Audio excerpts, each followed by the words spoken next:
Welcome to Live at the Progeny Awards. Please welcome your hosts for the evening, Neil Moles and Sarah Giles.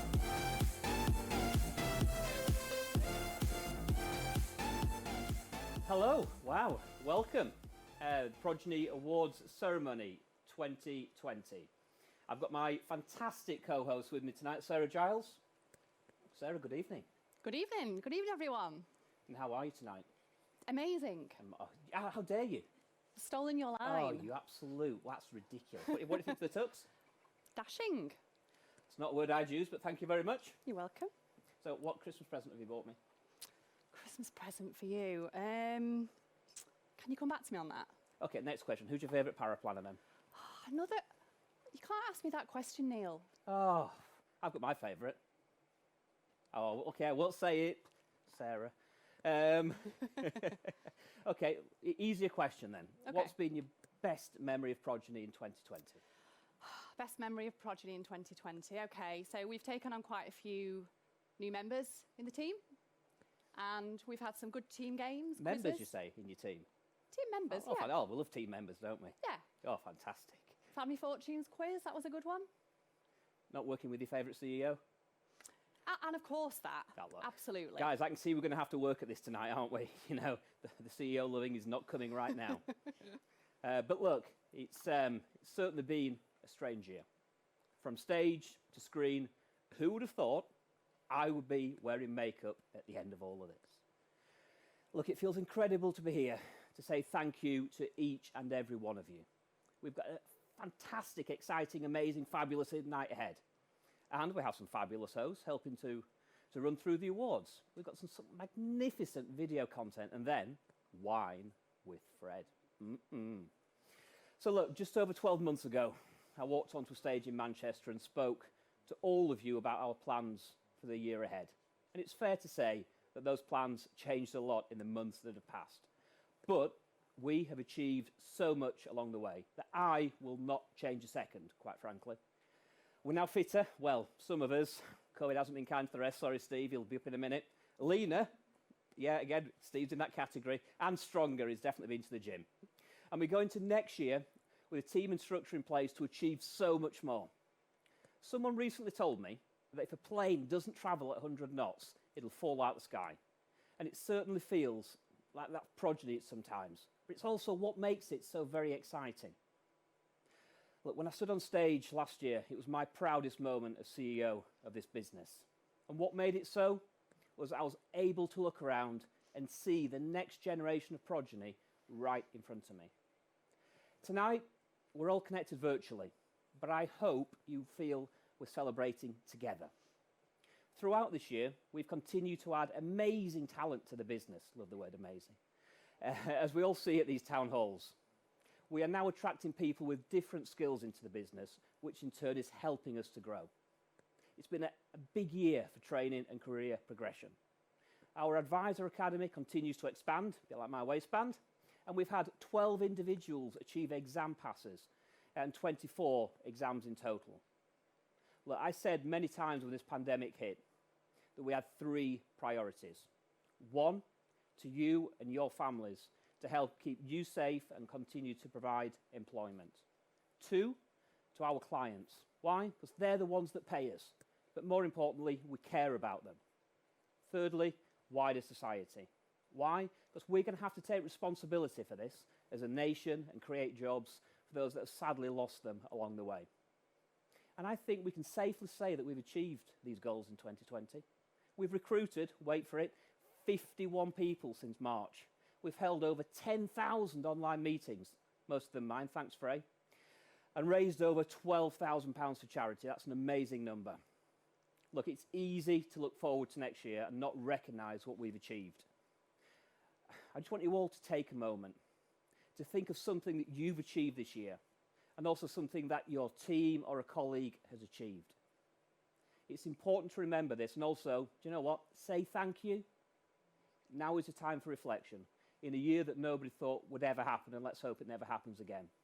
But what? It's shown us that friendship and looking after each other is core to our existence. If we can learn anything from the last 12 months, it's that being kind and looking after each other is something that we all need to take more seriously. So look, as we move into next year, we are committed to growing the business. This will come in 3 parts. First, we are progressing with acquisitions, but only where we can add more great people and clients to this business. We're going to grow the brand. You will see in the recent marketing activity, myself on Jazz FM, amazing, 6:15 in the morning. That was viewed in the total programme 350,000 times. We've published 102 blogs. I think I've starred in 55 videos. We've put 15 people through camera training, and we've held 35 events. That's 35 for those who didn't hear it. This is an important part of the journey as we look to attract new clients to the business. Thirdly, we're also continuing to see more clients buy more services across the business. This can only happen if we have a great team and believe in this vision. Look, I feel like Progeny is on the verge of something truly special. And we have all the right pieces and people in place to make a real difference in our industry for the years to come. So I am very excited that we are now on this journey together. What we have created and are building has simply never been done before in the UK or anywhere in the world. To be part of this will change the future of professional services in the UK and beyond, infinity and beyond. But yes, technology will be at the heart of our future and development, but it will not replace people. It will simply make us more efficient. The next 12 months, well, they're going to be some of the most important in our short history as we look to challenge the norm and show the world what we've created here at Progeny. So look, I hope you all have a fantastic, great, fabulous, stupendous night. And thank you for being amazing this year. Sarah, it's time for you. Thanks, Neil. So, coming up in our awards show, we'll see all our nominees and be speaking to our winners. We have lots to look forward to, including our teams who have contributed videos to share their thank yous. There's entertainment, and of course, we've got wine tasting with Fred and our festive stories competition. Tonight's nominees were chosen by you. They represent those that have received the most votes for this very special accolade. It's been a tough year, but we've worked hard, shown resilience and agility. Our nominees are our shining examples. It's not just about doing a job, but caring for one another, reaching out when someone needs a helping hand, going the extra mile and being dependable. All our nominees are deserving of our cheers, but tonight we'll find out this year's award winners. So, over to you, Neil, for our first award of the evening. Oh, wow. Is it hot in here or is it just me? It's just you. Oh, wow. God. Look, I'm so excited, really. That's probably why I'm so hot. Look, our first award of the night is Client Service Hero Award.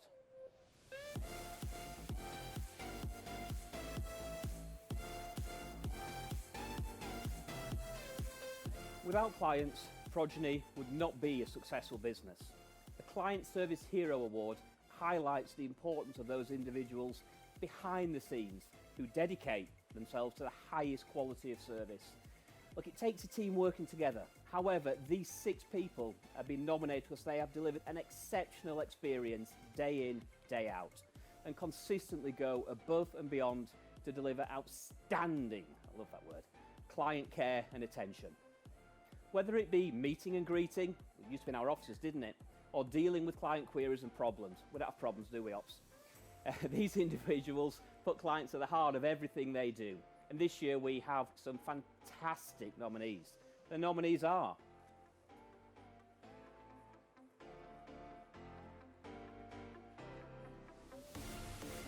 Shannon Drummond, Wendy Fisher, Jake McDermott, Doreen Pugh, Erica Spendelow, Jess Thorpe. Congratulations to all the nominees. The winner of the Client Service Hero Award is, wait for it, I get to rip this open right now. You ready for this? Let's see if I can do it. Steve, little fingers. Erica Spendelow. Woo!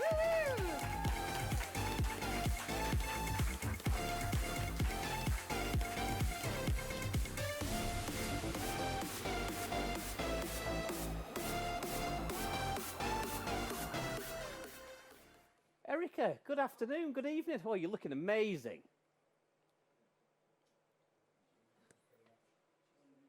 I know I look amazing too. It's absolutely fantastic. I think this time last year you were in India, I believe.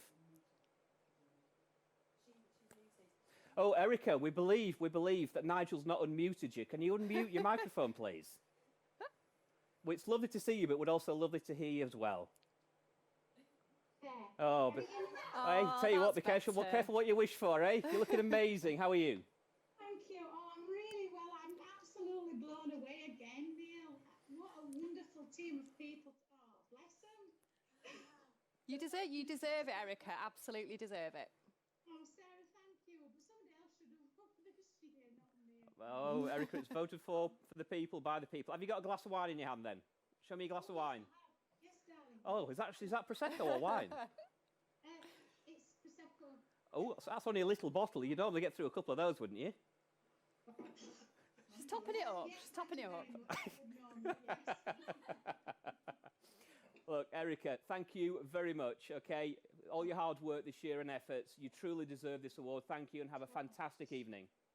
Thank you so much, Neil. Thank you, Sarah. And thank you every single person that voted. You are so, so kind. Really, I'm blown away again. Thank you. Thank you very much, Erica. And now we're going to pass back to Sarah in the studio. So, our second award of the night is the Business Support Hero Award.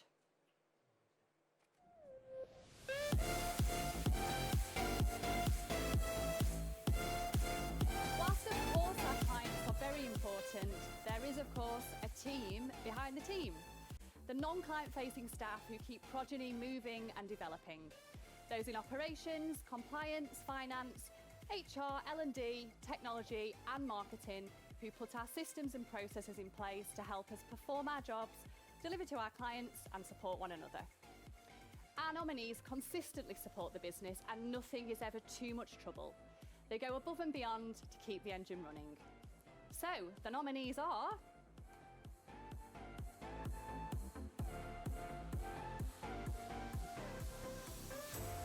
Oh, Zoe. Sheridan Hindle. The big man himself, Andy Jowett. Anna Lester. And Jack Wordsworth. Well done to all this year's nominees. And the winner of the Business Support Hero is... Andy Jowett.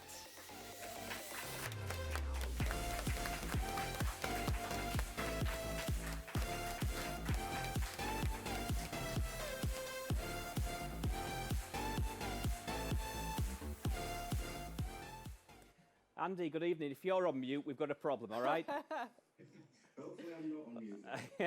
Congratulations, fella. Well done again. Well done. Cheers. Thanks very much, and thanks to everybody that voted for me yet again.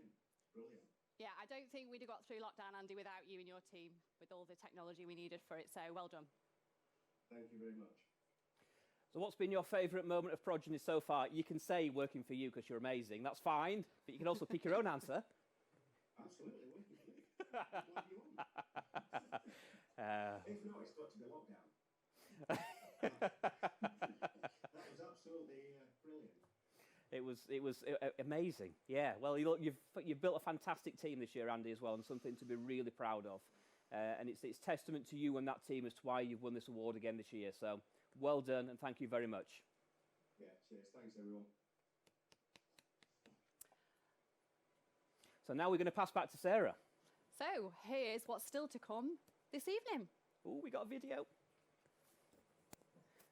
So later we've got more awards, funnily enough, because it's an awards night. You kind of expect that, wouldn't you? We've got Scary Santa there with the 12 Days of Christmas. Come on, Toby, look up. No, not yet. Here we go. And yes, we've got Fred for all the ladies and the boys that like Fred.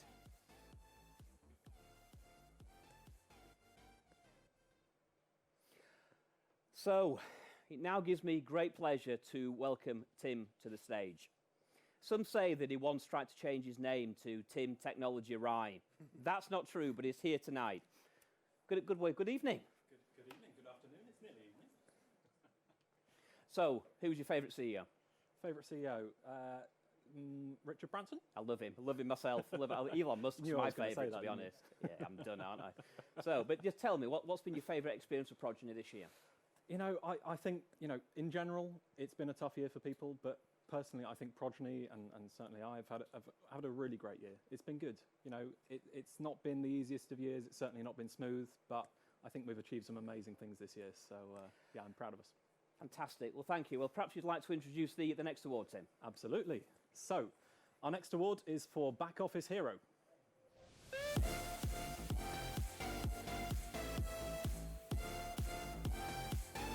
So much like the Business Support Hero, this award celebrates all of you who work tirelessly behind the scenes to support the financial planners, investment managers, lawyers, HR consultants, and other advisory staff.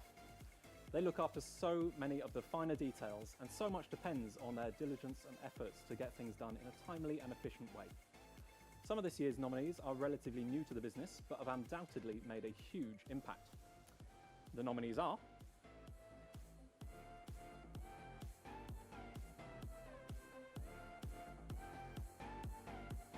Laura Cowley, Ash Delaney, Sarah Giles, Bethany Tench, and Pippa Walker. Huge congratulations to all of this year's nominees. I'm delighted to announce that the winner of the Business Support Hero Award is... Go on, rip it open, Tim. Come on. It's Bethany Tench. Congratulations, Bethany.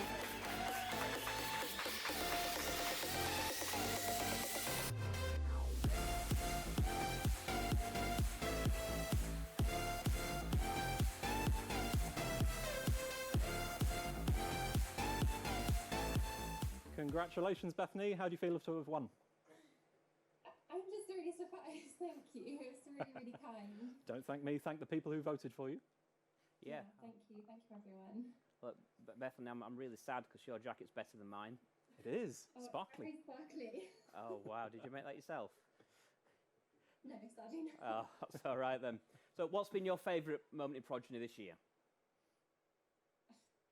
Surprisingly, quite a lot of things actually, but probably becoming a trainee. And the question everyone's desperate to ask is, what's it like working for Martin Hassan? Martin's great. He's very funny. Martin, you thank your check's in the post, Bethany. Bethany, what are you most looking forward to about 2021? Going back in the office, enjoying the new office, going for a drink after work, something normal. Absolutely. I think we're all looking forward to a little bit of normality, whatever that means. Oh, I can't wait for a drink after work. I can't wait for a drink right now, to be honest. It is quite hot in here, Bethany. It really is, good. isn't it? You weren't lying. But look, congratulations and thank you for all your hard work and efforts, and thank you for trying to outdo me on the jacket. That's really, really kind. And have a great evening. Hope you enjoy Fred and some wine tasting. Thank you very much. Congrats again, Bethany. Well done. Thank you. So look, there we go. 3 awards out the way already. Who'd have thought it? We've got lots more coming up in the next hour or so. But, well, some say that he has the biggest spreadsheet in the business. It's the one and only, the Don of Doncaster, Steve Allen. How are you doing, fella? I'm doing very well, Neil. How are you this evening? I am, oh, well, I'm white. I'm all over it. I'm all right with that. What's the first magic trick we're doing? Well, I'm going to pull a rabbit. Well, what type of rabbit is your favourite big one. rabbit? A big rabbit. A big rabbit, Floppy a ears? big bunny rabbit. Yes. Big bunny rabbit. Fair play. So what's your favourite cheese? I'm joking. I camembert it. Camembert. Come on, yes, exactly. We've had that joke once today. We've been there before, haven't we? We We've have, been there yeah. before. Wow. Look, see yourself on screen. Oh, I can. Crikey. You're It's bigger scary. than me. I'm bigger than most people. I once remembered you offered to give me a few inches. Was that all right tonight? It was 6. It was. Oh, I'd take 3 right now. Probably all I've got to give. It's cold outside, ladies. Wow. Well, welcome to the stage. Thank you. To the screen. Steve's going to be introducing an award very shortly. I think it's Advisor of the Year, Steve. Our next award is indeed Advisor of the Year.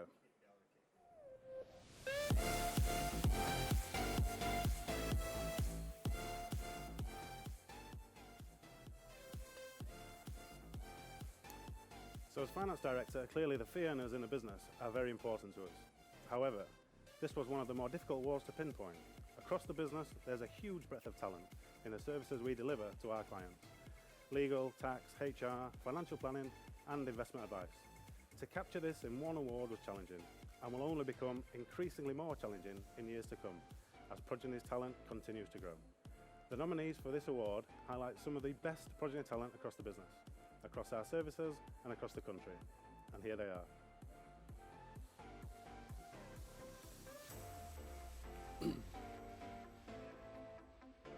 Colin Campbell.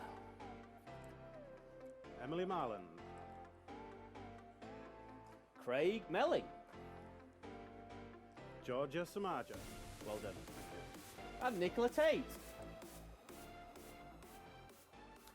a huge congratulations to all the nominees. Our advisor of the year is... Go on, Steve, rip it open, fella. Come on. Hold on, Big hold on, moment. this is Upside down. It's upside down, it's this way around. Hold on. Oh. We have 3 winners of this year's Advisor of the Year award. They are Georgia, Emily, and Nicola. Wow, a tie break.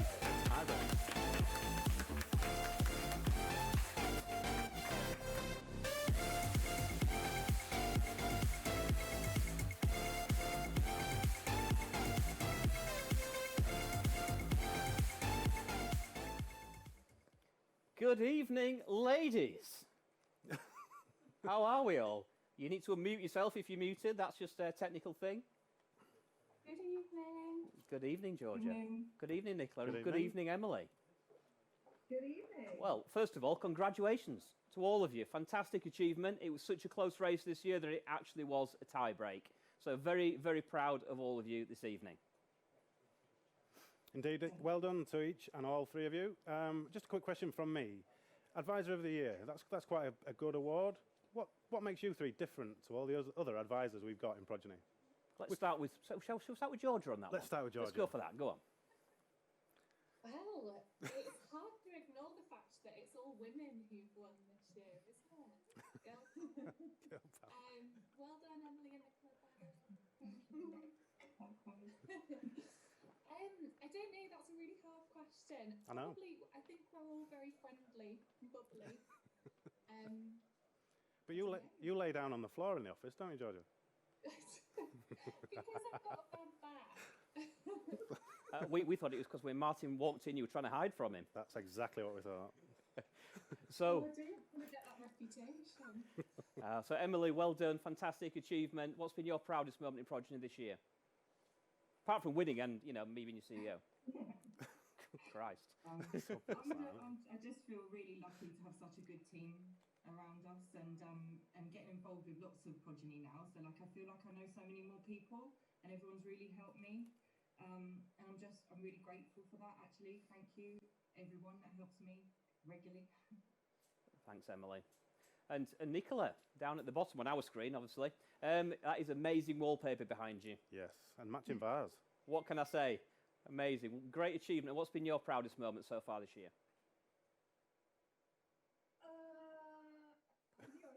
I freeze on this spot, but There's an easy answer, Nicola. It's right here. apart from you being my mentor, There you go. Right there.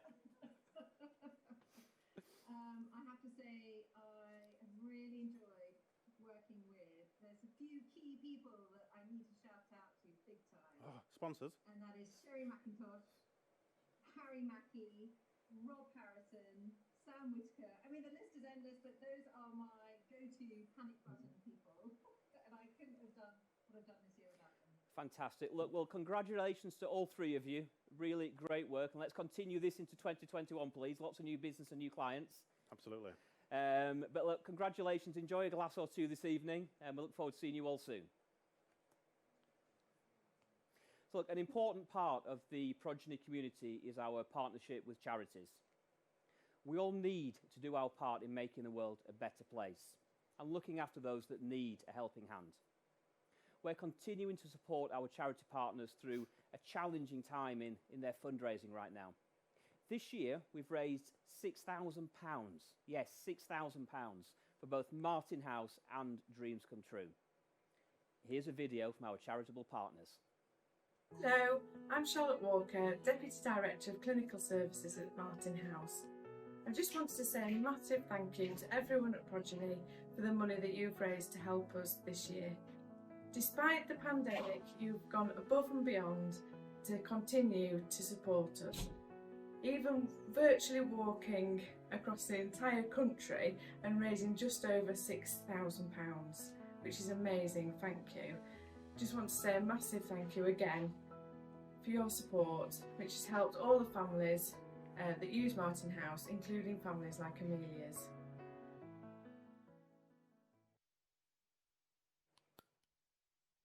We're Marie and Stuart, and we are the parents of Amelia, who is 19 months old, and we have left hospital 5 weeks ago for the first time. Amelia was born in August 2018, and we were expecting her to arrive in late November, early December 2018, so she was very early, which has left her with chronic lung disease of prematurity, so she needs a bit of help and support to breathe. So she's currently trachea vented with oxygen, and she's peg fed, but she's absolutely thriving at the moment, having left hospital. And Martin House definitely became the bridge for that to happen between hospital and planning for home. To be able to do that in such a supportive environment where we were learning to be parents as well, and making sure that we knew what to do, and to have the support in such a homely environment really boosted confidence, and it became a little less daunting. Hey there, Richard here, Richard Ashton from Dreams Come True, the charity that aims to bring a little bit of light and some laughter into the lives of life-limited and seriously ill children throughout the UK.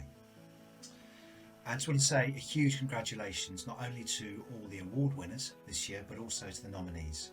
You've just obviously done amazing stuff, and just massive congratulations. I'd also like to quickly thank Frey and her team for organising this event, but also do a special shout out to Patrick Leonischetti, who deserves what I think is a really special mention. Patrick gives up his time to volunteer and be a trustee for the charity, and this year more than ever he's been there to help, guide, advise and support. So on behalf of everybody at Dreams Come True, thanks Patrick, you're an absolute star. I just want to give a huge thank you and heartfelt and very warm wishes to you and your family, because without you we wouldn't be half the charity that we are.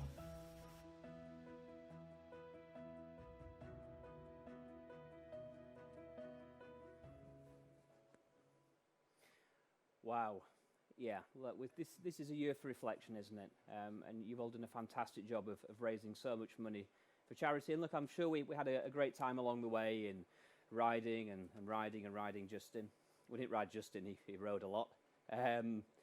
You've probably noticed I've had a bit of a dress change because we've got an Italian on the screen next, so I tried to look suave. So now I would like to bring to the screen none only than Patrick Leonischetti to announce the next steps for the Progeny Foundation.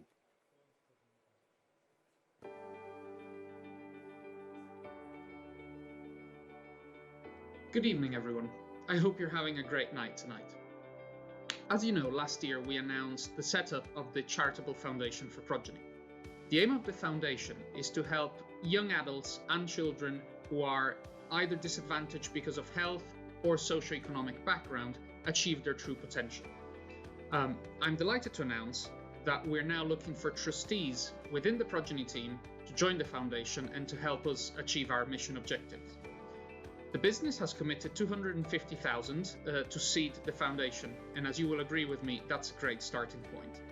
I am sure that working with the right organizations, we can make that money really matter. Anyone from the Progeny team that is interested in joining and becoming a trustee is invited to apply. You will find full details on Progeny One about the role, responsibilities, and the training that will be offered for you. And we're especially looking for people that do not have previous directorship experience to apply. Please apply and help us make our foundation as successful as it can possibly be. Thank you.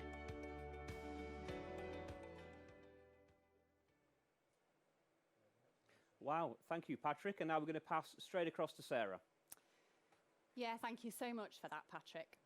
So our next award is the Social Responsibility Advocate Award.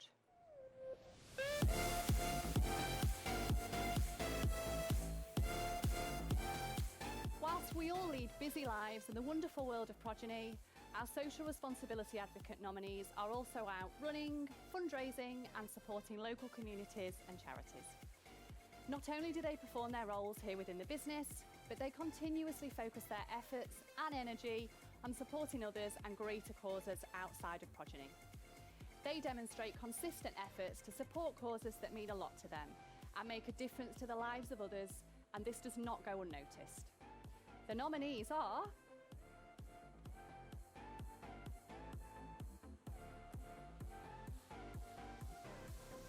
Lewis Brock,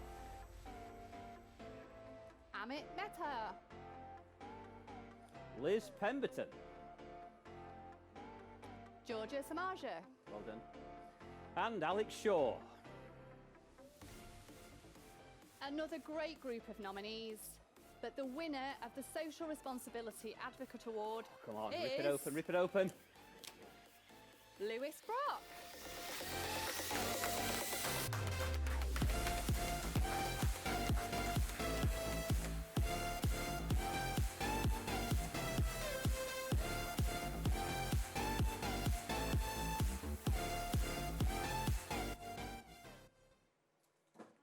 So, Lewis, I'm loving that bow tie. You've all... Thank you, John. As well. Oh my God. Wow. No words. There are no words. I just hope you've got some protection under there. Congratulations, Lewis. I mean, you know what I mean. Pants. So, what's been your best memory of Progeny in 2020? It has to be setting up all the kind of social events, and obviously with the charity initiatives, it's been a lot of fun as well, and getting people out and about and raising money for a good cause. Fantastic. And what would be your drink of choice on an evening like today? Well, I actually have it here with me. It's called Buckfast. I don't know if you've heard it before, but it's made by the Benedictine monks in Devon, and it's got a lot of caffeine in it, so that's my favourite thing. We're not going to stereotype, but have you got any deep-fried Mars bars to go with it? Yeah, they're just in the kitchen there. Oh, fantastic. Make sure the temperature's really hot before you drop them in, otherwise they just melt. So, you know, we've had an interesting 2020. You've been through lockdown. But you've worked with a fantastic team this year. Would you like to say anything about the team? Yeah, absolutely. Testament to everyone in the marketing and communications team. I won't name everybody, but especially Tim when he was managing myself, and also Amy, a massive influence. Gave me a lot of responsibility to be where I am now, so a huge thank to them. And also everyone I've worked with in the business has been fantastic and just bought into the whole company culture. So I'd like to say thank you to them and everyone, all the other nominees on this call as well. Massive thank you. I know you all raise a lot of money for a lot of charities, so thank you very much. Fantastic. And what plans do you have for Christmas, Lewis? I'm going home actually to my picnic's house to see my puppy, so that's pretty much it. It doesn't get better than that. Oh, what type of puppy have you got? He's a spoodle actually. What's a what? A spaniel poodle mix. A spoondle or a spoodle? That's a spoodle. Wow, that's an amazing dog. Well, look, thank you for all your hard work and efforts this year. I know you've worked extremely hard, as all the team around you. So thank you and enjoy the rest of the evening. Thanks very much. Cheers, guys. Right, so now I get to welcome to the stage Amy. Hi, Neil. Oh, Chief Marketing Officer. Amy, how are you this evening? I'm great. Thanks so much. How are you? Do you know, I'm okay. What do you think to the new I really like it. I like the velvet. Yeah. Very nice. Fantastic. Look, it's been an interesting night so far. And I think we've got some interesting award people, some nominees about to come up. I can see them on screen right now. But look, as a business, we want to thrive and grow. But at the same time, we also want to make a lasting difference, care for our communities, and be good stewards for the next generation. Progeny is committed to be an environmental net zero strategy going forward. Following this unprecedented year, in which reducing our consumption of CO2 emissions has been forced upon us, right? We've had to reevaluate our carbon neutral benchmark, never sort of say those words, and put processes in place to capture this data. To achieve real long-term results, we will need to adapt our behaviour when we return to office-based working. Some of the metrics considered, like reducing paper usage, that's quite easy to do, right? Stop printing. However, we will all need to make a collective effort to do things like switching off computer monitors when they're not in use, more recycling, and yes, minimising travel. We have made a pledge to become a climate positive workforce, and you will need to do your part. We will also be including you in choosing how we offset what carbon footprint does remain. Perhaps by planting trees, supporting offshore wind farms, or funding a climate change project. Further information on this will now be available on Progeny 1, where we will update you on our progress throughout next year. And I've tried to do it once, so I'm going to do it again. You're that good, I'm going to introduce you twice right now. I'd like to welcome to the stage our Marcoms Director, Amy Tiley. Yes, thank you very much, Neil. So it's been an amazing year. It's been, quite a challenging year. Who'd have thought we'd be on a screen instead of a stage? This is incredible. If I'd have known, I'd have lost weight. It's been one of those years, hasn't it? What's been your favourite memory? Oh my goodness. So I probably have 4 favorite memories because we've had 4 people join the team this year. So, taking on Rich, taking on Luke, and Lander and DeAndre has been absolutely amazing. Yep, we've never had a bus fanatic in the business before. So, all credit wonderful. to DeAndre. Quite a personality. Shout out to you. I'm sure you're watching out there right now. Yeah. As we look forward into 2021, what do you think is our biggest marketing challenge? I am so excited because we've got a lot of projects on. We're going to be rebuilding our website. We're going to be pushing through our paid media strategy. There's a lot. We're going to be really focusing on our audiences for social media. So I just think there's so much that's going to happen, and I'm really, really excited about it. We've just got such a great team to get it done. Fantastic. Now, look, I hope next year we're not on screen. It's lovely being on screen, and it's lovely wearing a nice suit and everything else. But let's get back to a conference. That'll be amazing, won't it? Yes, absolutely. We want to get everybody back together. But we're going to be twice the size, so we've got to have a really big venue. What, you mean twice the suit size? No. Lockdown's not been that unkind. As fast as you're growing this business, we'll need a Sorry, stadium. Steve. Yeah, it has. There's a few people can't sit down in suits tonight, Amy. I promise you. Yeah. Tim's waving his hand as well. Shall we get on with the awards? Yes. So I am here to announce the Brand Ambassador of the Year award.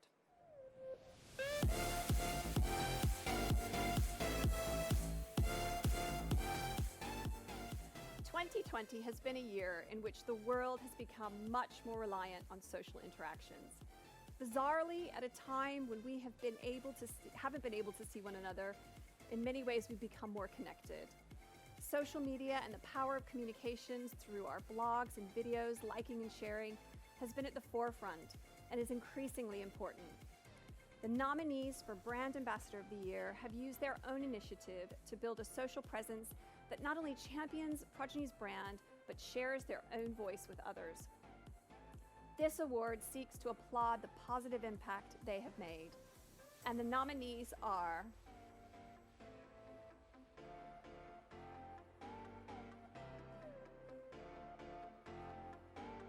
Ian McKenzie, Susan Mould, Gemma Schofield, Freya Robertson, and Z Hussein. And I am delighted to announce that the winner is Gemma Schofield.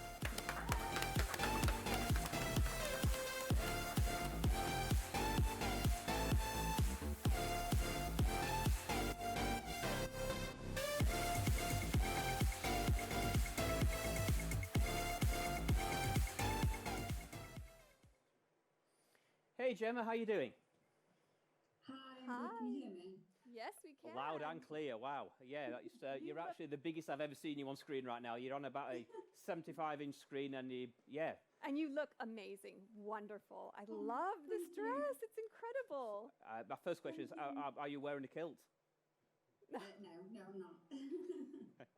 So, what's been your favourite part of, or favourite memory of Progeny this year?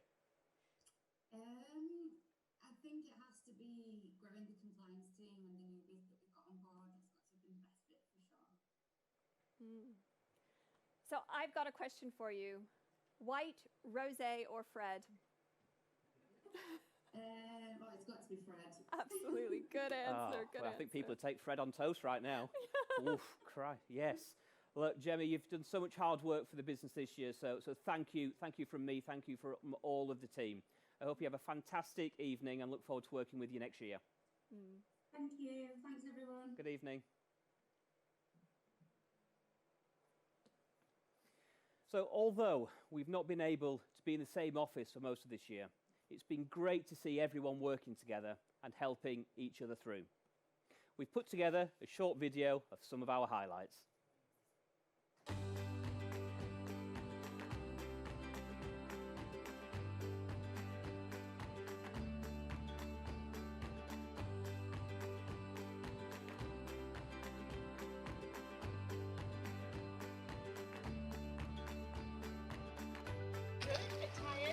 Bit tired.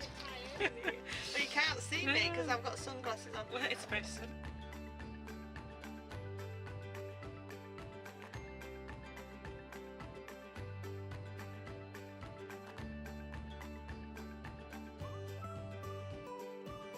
I thought I would give you a little insight or a brief insight into my quarantine routine and how I'm getting on.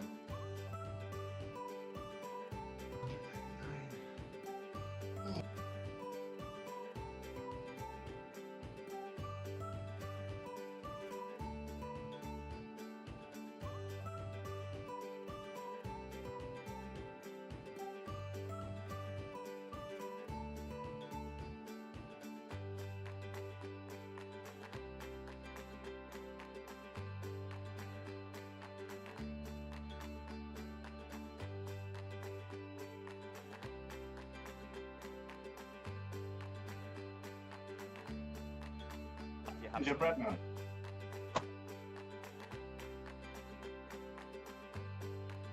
I can't stop laughing, it's Steve.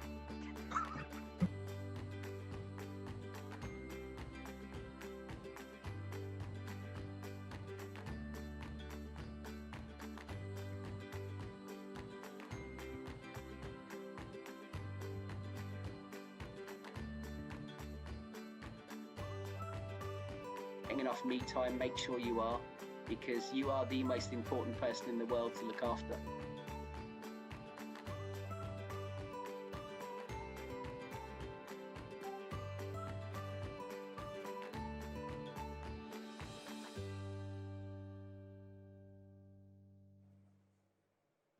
Wow, an amazing video. It's fantastic to see what we've achieved this year, isn't it? So many things, so many fantastic things we've done. But look, it gives me great pleasure to welcome to the stage now the leader of people, yes, Samantha Moxham, yes, Burnley's favourite girl, and our very own Catwoman. Yes. Sam, how are you? I'm very well, thank you. That video made me quite emotional, actually. I thought it was brilliant. I loved it. A lot of things don't make me emotional. Not even that? No. Shame. We'll get there a bit one of wine day. later, who knows? We'll get there one day. So have you enjoyed 2020? It's been difficult, but it's been brilliant as well, and heartening, really, to see what's gone on around the company. How has it been to onboard so many people digitally? It's been quite strange, but the feedback that we've got from people has been unbelievable. I think it's been the best type of feedback we've ever had, and the team's really pulled together to make sure that the onboarding is the best it's ever been. I'm really, really proud. You think we're actually giving awards away tonight to people we've never actually met? I know, a bit weird. How weird's that? Bit weird. You know, do they really exist? Think so. We need to get some data. Think so. I love data. Ugh. Shall we crack on with the awards, Sam? Yes. Let's go for it. Thank you very much. We've welcomed lots of new people into the business this year, and it's important to make them feel at home and to share our values and culture with them. As we've seen in the video, there is so much going on at Progeny to get involved with, and it's exciting to see how much we've achieved together. I'm delighted to be here to present the Newcomer of the Year award.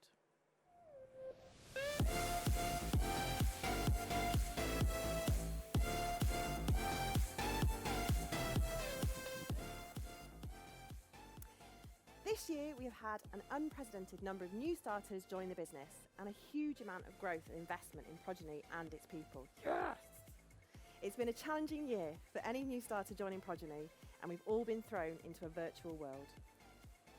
Making an impact, meeting people and settling in has been much more difficult. The nominees for this year's Newcomer of the Year have done a remarkable job in overcoming the challenges of 2020, and have made a lasting impact on the business and their team. They should all be immensely proud of themselves.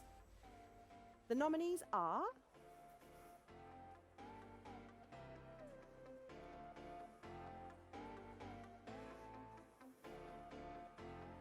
Janet Buckingham, Rob Harrison, Luke Hyde, not hiding tonight, Jamie Rushworth, and Jack Wordsworth. Huge congratulations to all the nominees this year. The winner of 2020's Newcomer of the Year is... Go on, let's go for it. The wonderful Jack Wordsworth. Woohoo!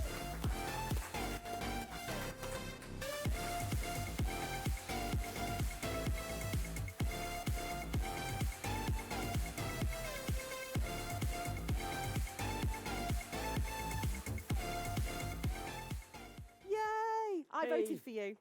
You can't say that. Oh, sorry, hey, I did. How you doing, Jack? That's a lovely hat you're wearing there. It is, yeah. It's quite stylish, and it's a lovely shirt. Barnsley's answer to Santa Claus, eh? Congratulations, Jack. Very well deserved.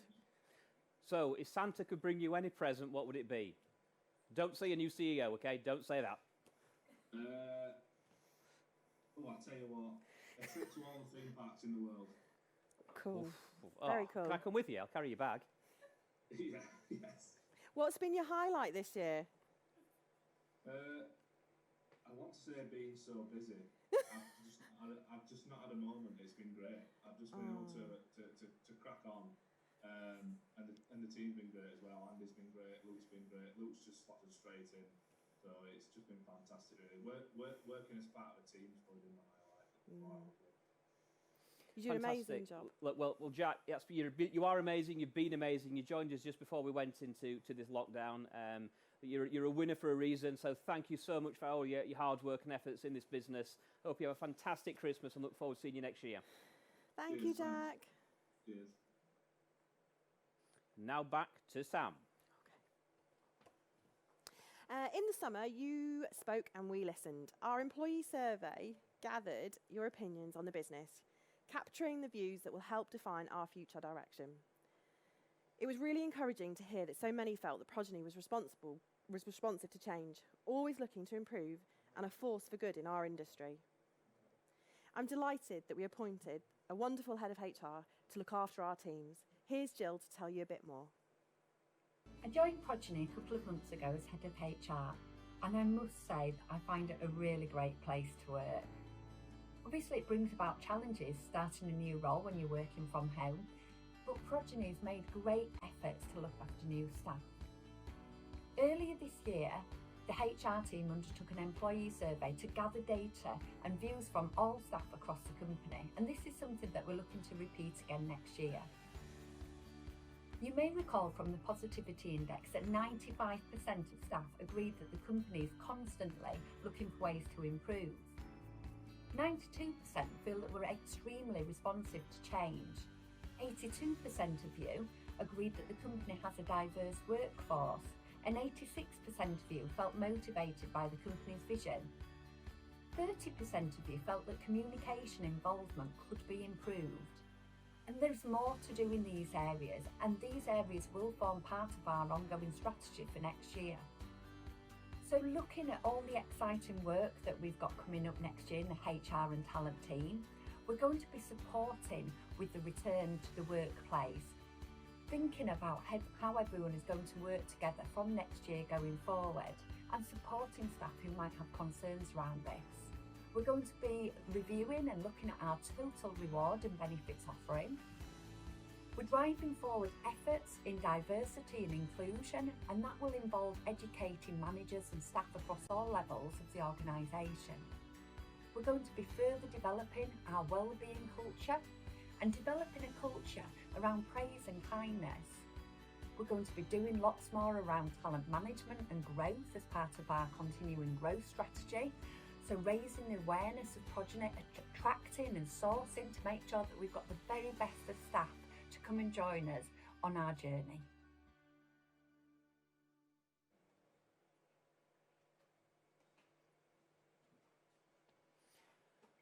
Well, the camera's on you, but they really want it to be on me, obviously. I mean, come on, look at this jacket. Wow, it's hot in here, though. It's like a sauna. But look, welcome back, Sarah. It's great to see you again. Thanks, Neil. As we get through these awards. The next one's one of my favourites. I really like a rising star. Do you Mine like too. a rising star? I do indeed, yeah. I'm G&T excited as well. for this one. Well, I am. Shall we get on to it? Yeah. So as Neil said, the next award is the Rising Star Award. Enabling development and progression for the next generation is at the heart of everything Progeny stands for. The Rising Star Award embodies exactly this and demonstrates the growing talent within the business. It's amazing to see so many individuals passing exams, being promoted, and demonstrating their bright future here at Progeny. The nominees for this award span different areas of the business and are working so hard, taking every opportunity thrown at them. The nominees are... Oh, I'm excited at this bit.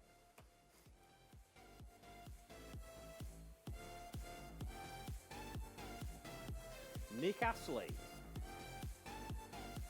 Josh Castle. Ash. Gemma Robinson. Sam Whitaker. A fantastic award and some great nominees. But this year's winner of the Rising Star Go on, get it open. Ash.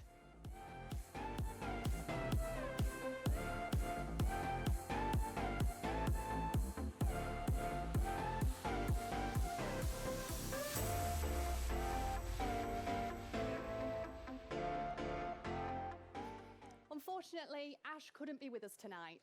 However, his manager Janet has recorded a few words on his behalf. I'd like to say congratulations to Ash, as he is definitely Progeny's rising star. His achievements are numerous. To name a few, Ash piloted the alignment strategy where we aligned an administrator with a planner.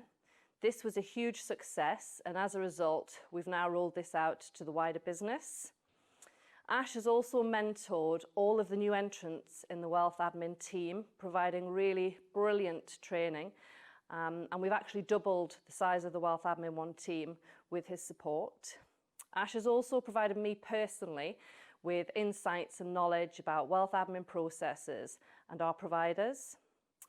Finally, his diligence and his work ethic can be seen by the fact that Ash has achieved his diploma by completing 6 exams in a 10-month period. So this is really well deserved. And just from me personally, thank you, Ash, and well done.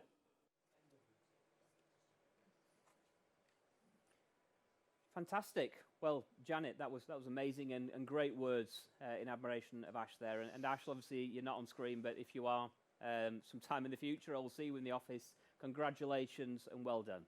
So how do you think it's going tonight, Sarah? Are you enjoying it? I'm loving it. What's your favourite part so far? You are my there we go. favourite part, Neil. Finally got there, didn't we? Only took 35 minutes. But we've still got some way to go tonight. But look, you may have noticed on Progeny 1, we've had a special advent calendar, haven't we? We've had some special people on there, especially in a nice way. We've got some amazing videos. Wow. So it's now time to share with you Progeny's 12 Days of Christmas video. On the first day of Christmas, my true love sent to me a team called Progeny. On the second day of Christmas, my true love gave to me 2 fronts of house and a team called Progeny. On the third day of Christmas, my true love sent to me 3 IT wizards, 2 front of house, and a team called Progeny.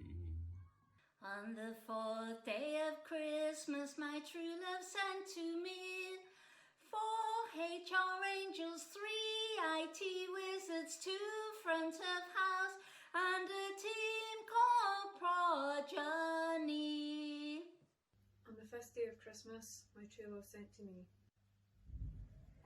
5-star values, 4 HR angels, 3 IT wizards, 2 fronts of house, and a team called Progeny.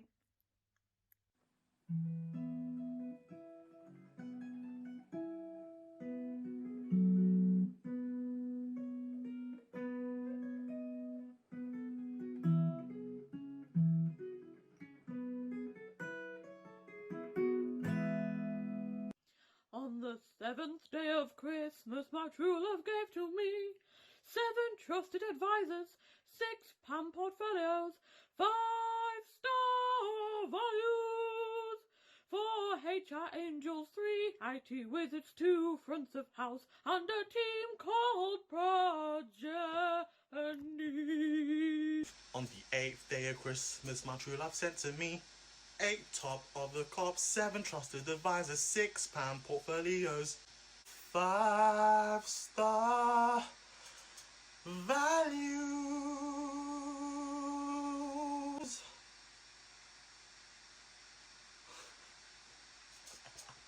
Four HR angels, 3 IT wizards, 2 front of house, and a team called Progeny. That sucked. On the 9th day of Christmas, my true love sent to me 9 marketing elves, 8 top of the crops, 7 trust advisors, 6 PAM portfolios, 5-star values, 4 HR angels, 3 IT wizards, and 2 fronts of house, and a team called Progeny. On the 10th day of Christmas, my true love sent to me 10 Slido questions, 9 marketing elves, 8 top of the cops, 7 trusted advisors, 6 PAM portfolios, 5-star values, 4 HR angels, 3 IT wizards, 2 fronts of house, and a team called Progeny.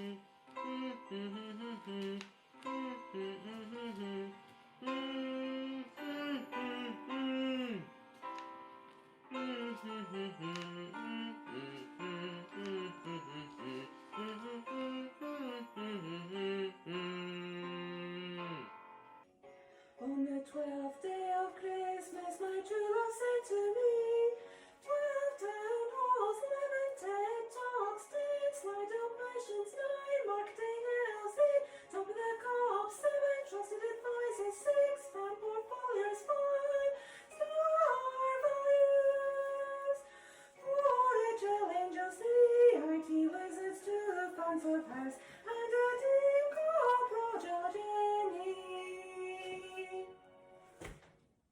Wishing you a very Merry Christmas and a Happy New Year. Wow, wasn't that amazing, Sarah? Amazing. Weren't they? Oh, well, I love that word. Amy's told me not to say it tonight, so I'm going to get it in as many times as I can because I know it winds her up, and I love winding Amy up. It's my next best thing in life. It's just mean, Neil. I love winding anyone up, to be honest. We know that. It's great, isn't it? So next one's a big one. A big one? Yeah, the award. Really? Steve's off stage now. We're all right. So our penultimate award this evening, it is a big one. It says big one on there, but it says big one. And it's the Progeny Prestige Award.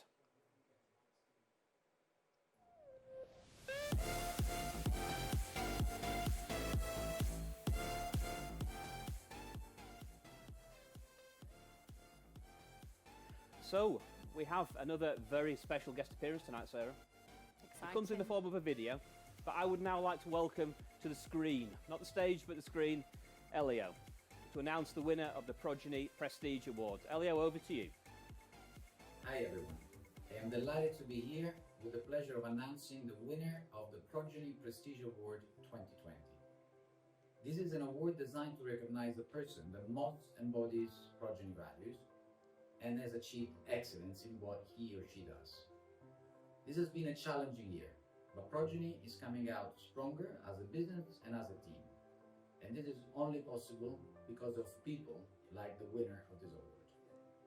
Always thinking of the progeny community, going above and beyond what's expected. This leader is an outstanding leader and he's a caring leader. And it is with great pleasure then I can say that the winner of Progeny Prestige Award 2020 is our HR Director, Sam Moxon. Well done, Sam, and thank you from me and everybody at Progeny.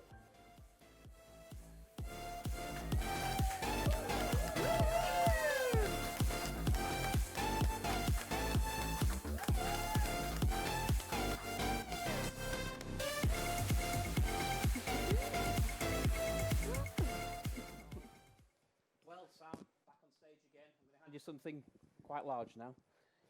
I am shaking. I know, it's fine. It's fine. Congratulations. What a fantastic achievement. So much hard work has gone into looking after people this year, and something I think as a business we are most proud of. You know, we've got people through this. We said we would at the start, and we got people through it. We've helped the families, and we've got people through it. We're committed to paying them and looking after them, and that is testament to you, and more importantly, the HR team that sits behind you. So congratulations. What have you got me for Christmas? Nothing, because I'm so embarrassed. Oh, about getting you a Christmas present? Don't be embarrassed about that. Just keep buying, girl. Oh my God, how did you get? I know everything.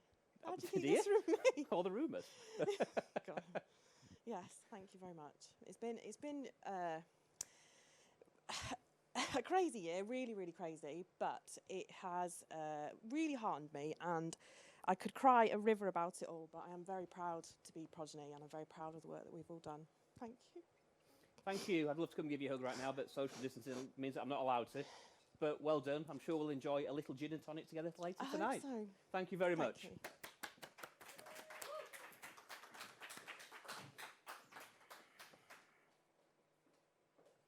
I think my bow tie was a bit wonky then. What do you think? Is it all right? It's all right. Oh, it's a bit hot. It's bloody warm in here. You know? It's just you, Neil. Hot. Right there, got you at last.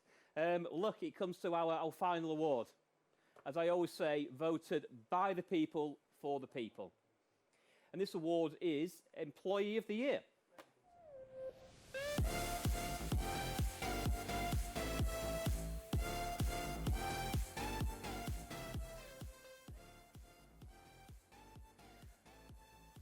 So, clearly, this award is voted by the people, for the people. Basically, you voted for it, all right? So I'd have to say a lot. It's easy. I love this bit. But look, this person must have made a huge positive impact across the business. You don't get this award just by turning up for work. You've got to look after people, support people, and have an impact across the business.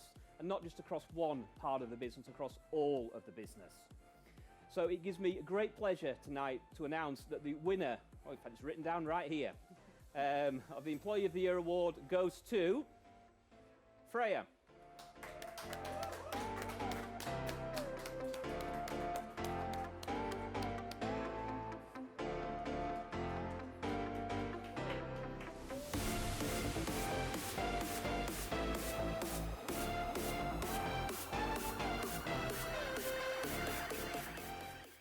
See, told you I'd get you on screen. I'm sorry, Sam, and I'm now having to do this. Oh, I'm shaking. I'm really. I'm not that scary. You are. That's Just scary. an award that you're holding. Don't worry. But well done. Congratulations. Thanks These awards don't come easily. We've had a fantastic night tonight, and a lot of well-deserved awards have been given out. But you must have made a huge impact across the business for people to vote for you. Thank you. Thank you, everybody. So what have you got me for Christmas? Me. Wow, great. But Who'd have thought that? I haven't got Loving Santa right now. I haven't got you a present this year. Not yet? No, not yet. You've got time, haven't you? I've been focusing on the awards. So are you on the naughty list or the nice list? Naughty list. Naughty list. But Tesco says there can't be a naughty list this year. Steve told me there can't be a naughty list this year. He even said I was nice. I'm sorry, I'm really shaking. Thank you very much, by the way. This is very nice. Congratulations, and you can now leave. So, Sarah, it's over to you for not the final time, because I'm sure you want to do things to Fred later. Asking questions, nice ones. Over to you. So we've come together this evening to celebrate and thank all our teams and team members for their hard work, commitment and care for one another. So many of you contributed to making this evening possible, and now we have a very special video to say thank you.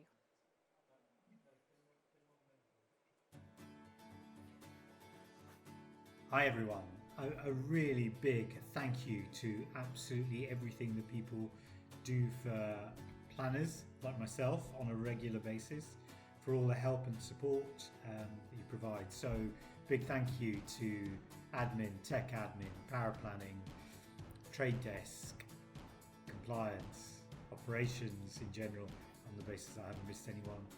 But a big thank you as well to client PAs who help smooth the client journey along the way. And on that note, a massive thank you to Wendy for all the help and support that you provide me and my clients. I know I'm not easy, so thank you. Just wanted to say a huge thank you for all your hard work this year. I feel incredibly lucky to be part of such a great team. I know how hard you all work and how supportive you are to each other. Thank you. A huge thank you to the marketing and communications team, Heather Lewis, Rich, Luke and Lander, and our newest recruit, DeAndre. And a very special thanks to you, Tim, for your continued support, and David. I'd also like to thank our marketing champions, Rebecca, Josh, Rob, Susie Z, Frey and Zoe, and all of you at Progeny. It's been a remarkable year. Thank you so much for being a part of it. Thank you everybody for all your hard work this year. Wishing you a Merry Christmas. Bye.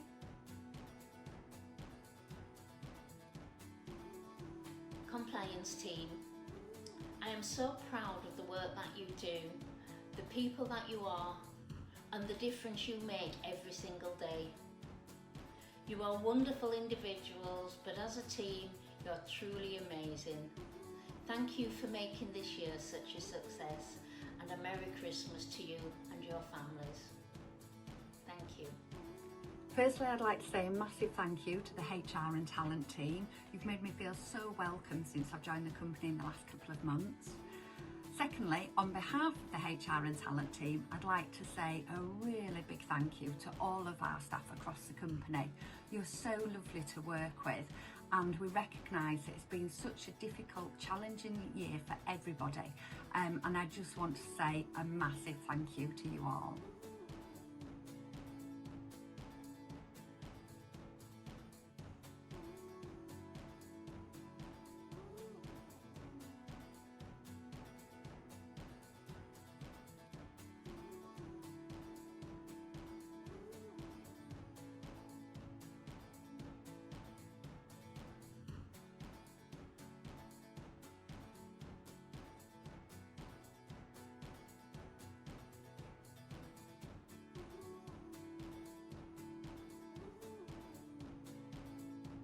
I'd just like to take this opportunity to say a huge thank you to everyone who's made me feel so welcome since I joined the business, to the people who I've had the pleasure of working with, to the wellbeing champions, to the lovely peeps that join me for lunch with Liz, and of course my fabulous Progeny League team.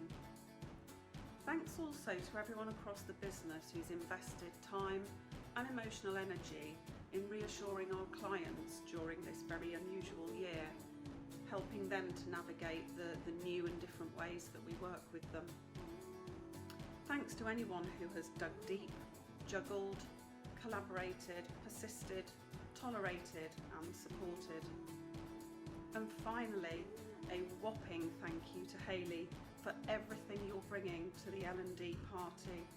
It's fantastic having you in the team, and here's to a really exciting 2021. Hi, I'd like to say thank you to all the back office teams across the business who have done a fantastic job in a very, very difficult year. Particularly, I'd also like to thank the COPS team for keeping our spirits high throughout the year, delivering week in, week out on top of the COPS and COPS Live. Thank you for everything that you've done, we really do appreciate it. Have a great Christmas. Hi everybody, I hope you're keeping safe and well and looking forward to seeing your families at Christmas. I just want to take this opportunity to thank the HR, talent and front of house teams for their help and support in what's been a very difficult year. I look forward to seeing you all in the office in 2021 and hope that you all have a great Christmas. Thank you. Hello, good evening. And as you can see, I've got a microphone. It's award night, so you need to put a microphone. And the virtual karaoke will come on to that. Welcome to the corner that you sit on WebEx. I never sit on this chair. As you can see, I've got my memorabilia from lockdown. Freya, I'm not wearing this outfit again. I'm afraid you've seen it once this year. It's a few of the bits and pieces that we've done through the Progeny League. So for those of you who know me, I can't go on a bit when it comes to thanks. So I've just written a few notes to make sure I keep on time. Okay, to the thanks. Firstly, from the team, look, amazing year, guys. We were really well together. It's been great working with you in lockdown. We've tried really hard, and I'm proud of this year, what we've achieved. So a big well done. And that goes right across all the teams in Wealth, the back office, working with you guys in PLT, and again, I look forward to working with you next year. It's been a job well done for everybody. And what about those group functions? Finance, and the gingerbread man, Steve Allen. Steve, I'm not going to go with an outfit just yet. I had a few sleepless nights. And compliance, where would we be without our regulatory team? Sharon Hindle, this microphone is for you. If you want a great night out karaoke, take Sharon. And we've also got marketing, we've got learning development, and we've got HR. Again, everybody pulled together in what's been a difficult year. And a big well done to all, and thank you for your support and help. Hi everyone, I think it's certainly safe to say that everyone deserves a huge thank you this year for all your amazing efforts. I just want to say a couple of special thank yous. The first one is to Zoe Aviard, who works really closely with me on the compliance team. Zoe, you are the glue that holds us all together, and we wouldn't cope without you, so thank you so much for all your efforts throughout 2020. And then secondly, I just want to thank all the associate planners. You have been an absolute delight to work with, and I'm really looking forward to spending loads of time with you all next year, as I'm pretty certain you're all looking forward to spending loads of time with me. Just wanted to say a really big thank you to Landa for all of your fantastic design work you've done this year. I think your illustrations have really helped to develop Progeny's brand, and I'm really looking forward to all the work we're going to do together in 2021. Also a massive thank you for everything you've done to help with the Progeny Awards in terms of designing and packaging up the boxes. You've been a superstar, so thank you. And also to thank the marketing and comms team in general, because of all of your support this year. It's been fantastic. You're a great team to work with, and looking forward to the future.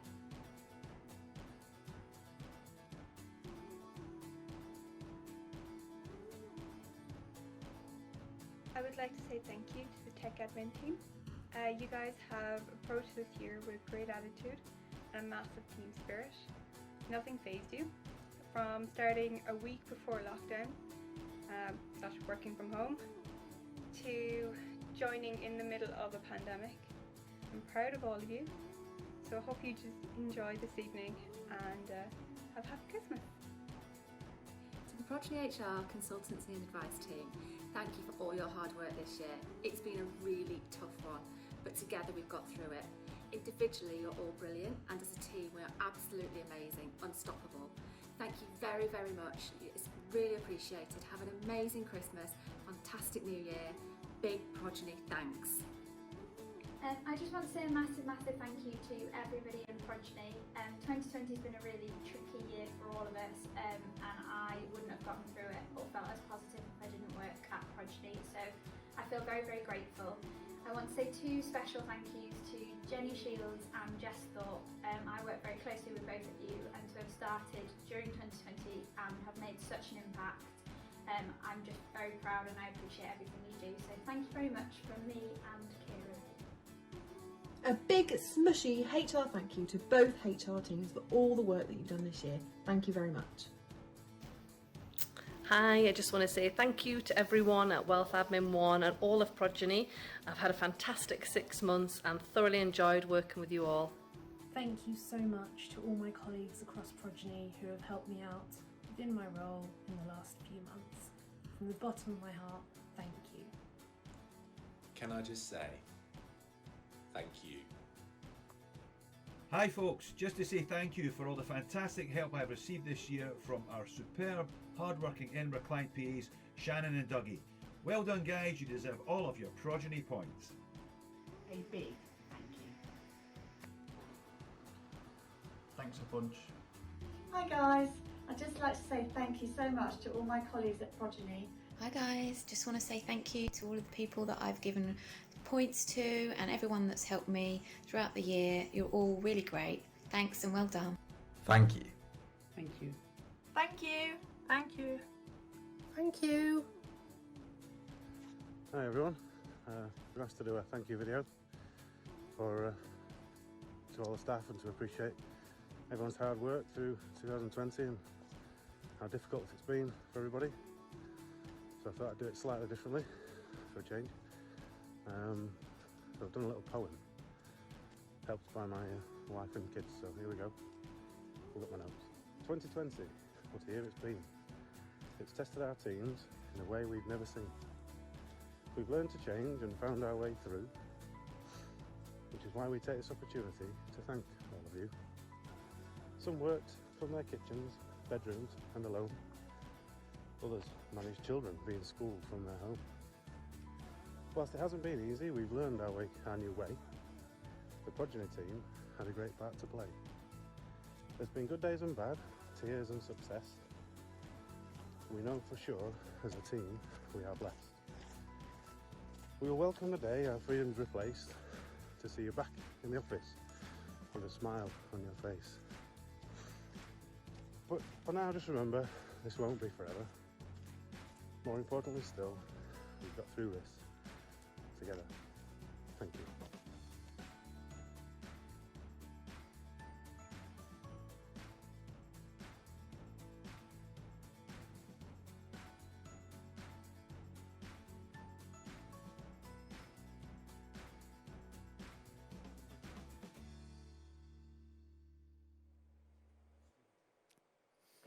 Wow, well here we are, all socially distanced. Steve, you were either out of breath or emotional, I'm not sure which. A bit of both, to be honest. Walking the dog, chasing the dog, being an athlete, running.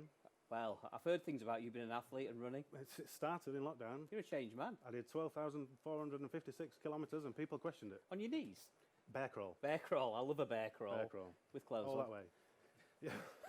Is it one of those? Hands and quite, knees? You're open if you're not in clothes. Well, there you go. You've got to be careful, haven't you, when that's in the air. But look, I hope you've all had a great evening so far. Sorry, Neil, just before you do that, there is one last award that we've got to present. So is it for Best CEO? It's for Best Video Star of the Year. Two guesses who that may be. Oh, is it me? It might be yourself. Oh, wowzers. So while it is billed as Video Star of the Year, it's probably more of a thank you from everybody here and at home for true leadership. I've been fortunate enough to either see it or not at 6:30 in the morning when Neil's in, and 6:30 in the evening when we're both still in. But for all your hard work, I guess this award is. But we've built it up as the Video Star Award because you like a video. I love it. I'm all over the video. And we like a studio, which if people can see at home what we can see, it's absolutely fantastic. And I believe there is a video going round showing all the makeup of it. But it's just a big thank you from everyone. I think Amy's got something to pass across to yourself. Oh, thank you very much. Socially Distance Award, right way around. For those people that have won awards, one of these will be available via the post very shortly. Thank you very much, Steve, for those kind words. It has been a truly weird year, and we spent so much time together. We could be family. Well, we've probably spent more time with you than I have with the family anyway, to be honest. Yeah. So I think they are watching them. So look, let's close out this section of the awards. It's been amazing to welcome so many faces to the screen. But we ain't done yet, because we got Fred. So coming up next, we've got an exclusive wine tasting with Fred, which you'll not want to miss. I promise you, there's red, there's white, and there's Fred. You'll be taken back to the social lounge for the next few minutes, so grab your wine, pop to the loo, it's going to be exciting, okay? And get ready for more entertainment starting at 6 o'clock. See you soon. Hi, I'm Neil Moles. No, I'm not. I'm Neil Moles. Let's try that again. Blooper Central, here we go. Now is a good time for the older generation to check that their financial planning... Stop that, let's do it again. And my forehead going like this, bang, bang, bang. No, that was shit at the end. Was my smile good at the end, though? Was it a bit cheese? Yeah.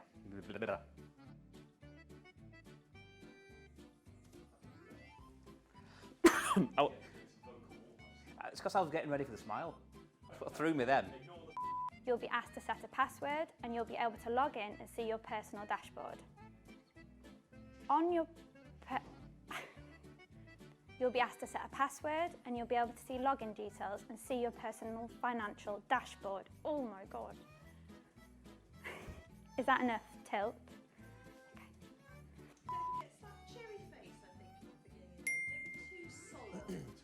Wouldn't it be great if all your advisors were in the same room?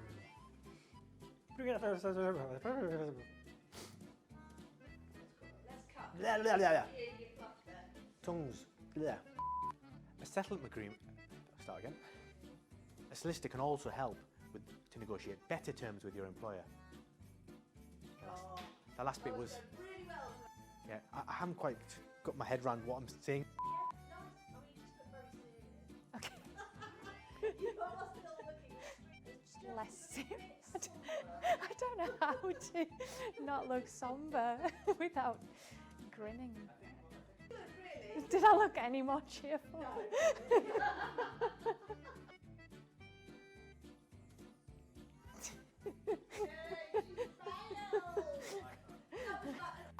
18 months later, and we have now. Yeah, it's right, but I said it wrong. It's the right speed, but I've said it wrong. 3/4 of the way up the page, so I was trying to play catch up from the start. Well, I went out, I took Gemma's advice. I had a brownie and a can of Coke, so it's a sugar. Is investment worth... sorry. Most noticeably, we've embraced technology and have... no. When it comes to our working life, 2020... Eh? No? Still, my hand's still a bit like... I know they're up here, but I'm still not quite sure what I'm doing with them.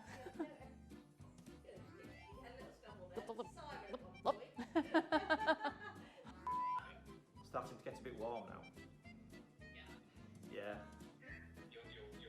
Oh, very unsmiley. You can reduce your capital gains tax liabilities against other asset losses. It might be that you have crystalline storage, something's popped up. I smiled. I smiled at it. Too late. This means that the tax cuts Joe Biden was supposed to put through, tax increases, the Republicans have won the Senate and have increased, I've got that wrong, they've not increased their lead. Let's try that again. I can make stuff up, but I probably shouldn't again do that again. Just go again, go again.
Welcome back.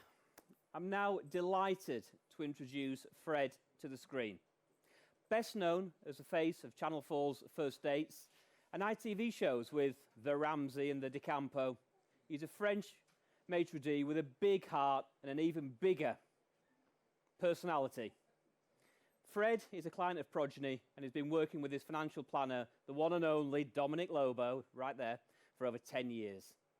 He's worked at many of the UK's best restaurants and is an expert in the world of wine. He's generously given his time tonight, and as a thank you, we'd like to play this video to tell you a bit about the charity that he co-founded, The Right Course.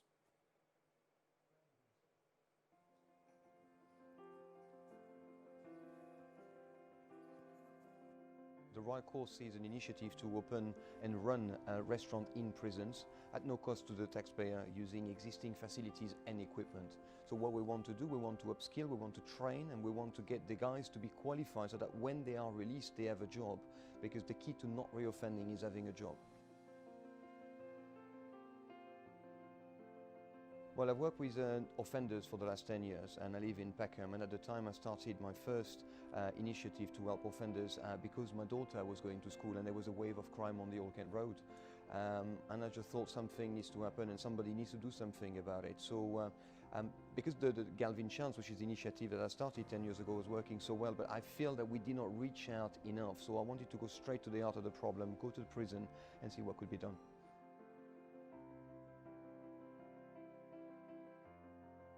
Well, the initiative really, the way I want it to develop is so that the Right Course become like a private school in the sense that it has a great vision, great values, and we have great outcomes. Everybody wants to employ the kids that come out of the prison, that come out of the Right Course, and they want to employ them because they are the best. And I think that education should be like that. It's not going to a private school or spending thousands of pounds on education that's going to change the education. It's about having a head who's having a vision, who's thinking about what he wants to do, and making sure that we deliver quality education, quality teaching. And I think that if we can do that in schools, we can do that in prisons. And certainly I feel that if we were running the prison in a different way and we had that vision to get people back on track and we were helping them, because obviously they were failed somewhere. And it's not something now to say, well, we've got to blame the parents, blame the community, blame the education system. No, we've got to start afresh and start from now and see what we can do to get these guys back on track.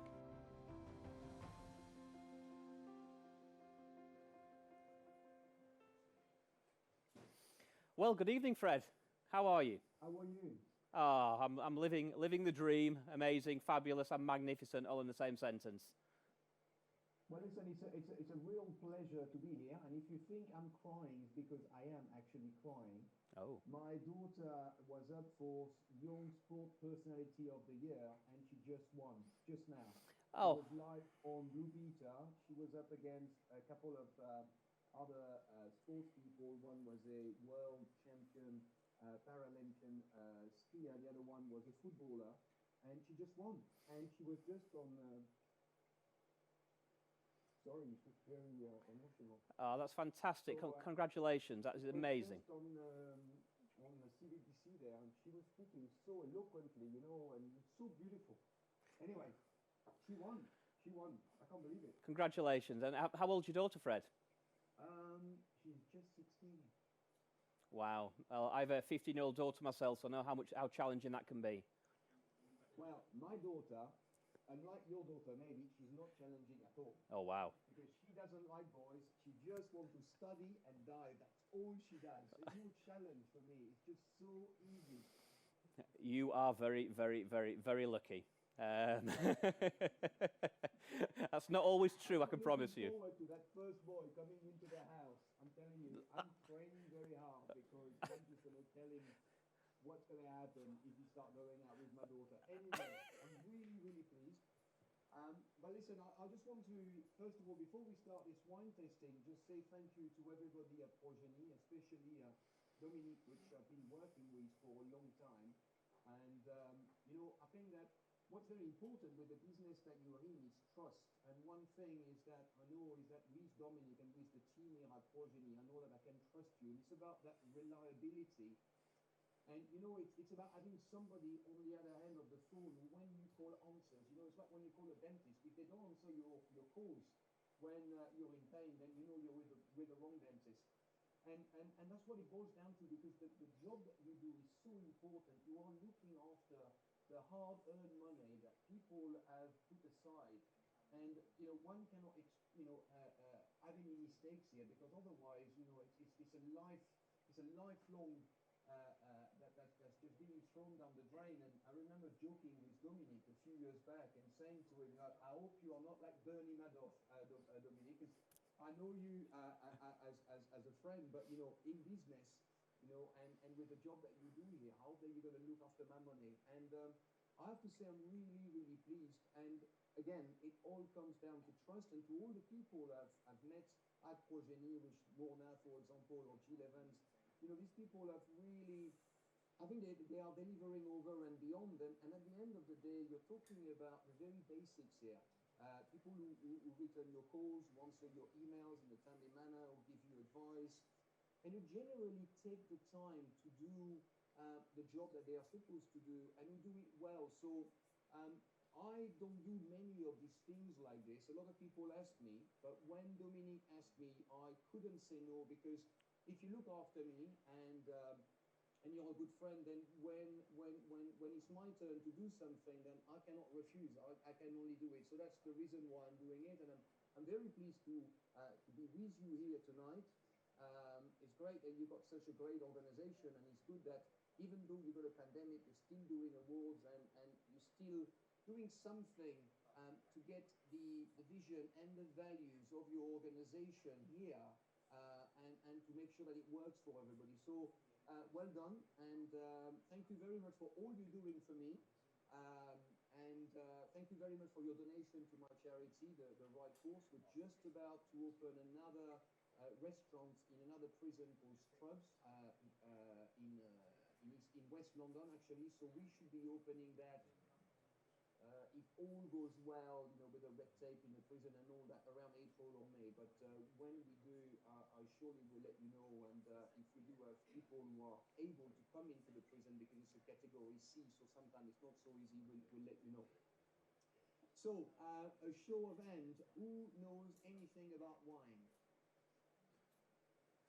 Well, it doesn't matter whether you know something or not, because at the end of the day, it's about having a nose and having a mouth. And as far as I can see here, everybody's got one. You've got to be open, and you've got to dig into your memory, into the knowledge that you've accumulated over the years.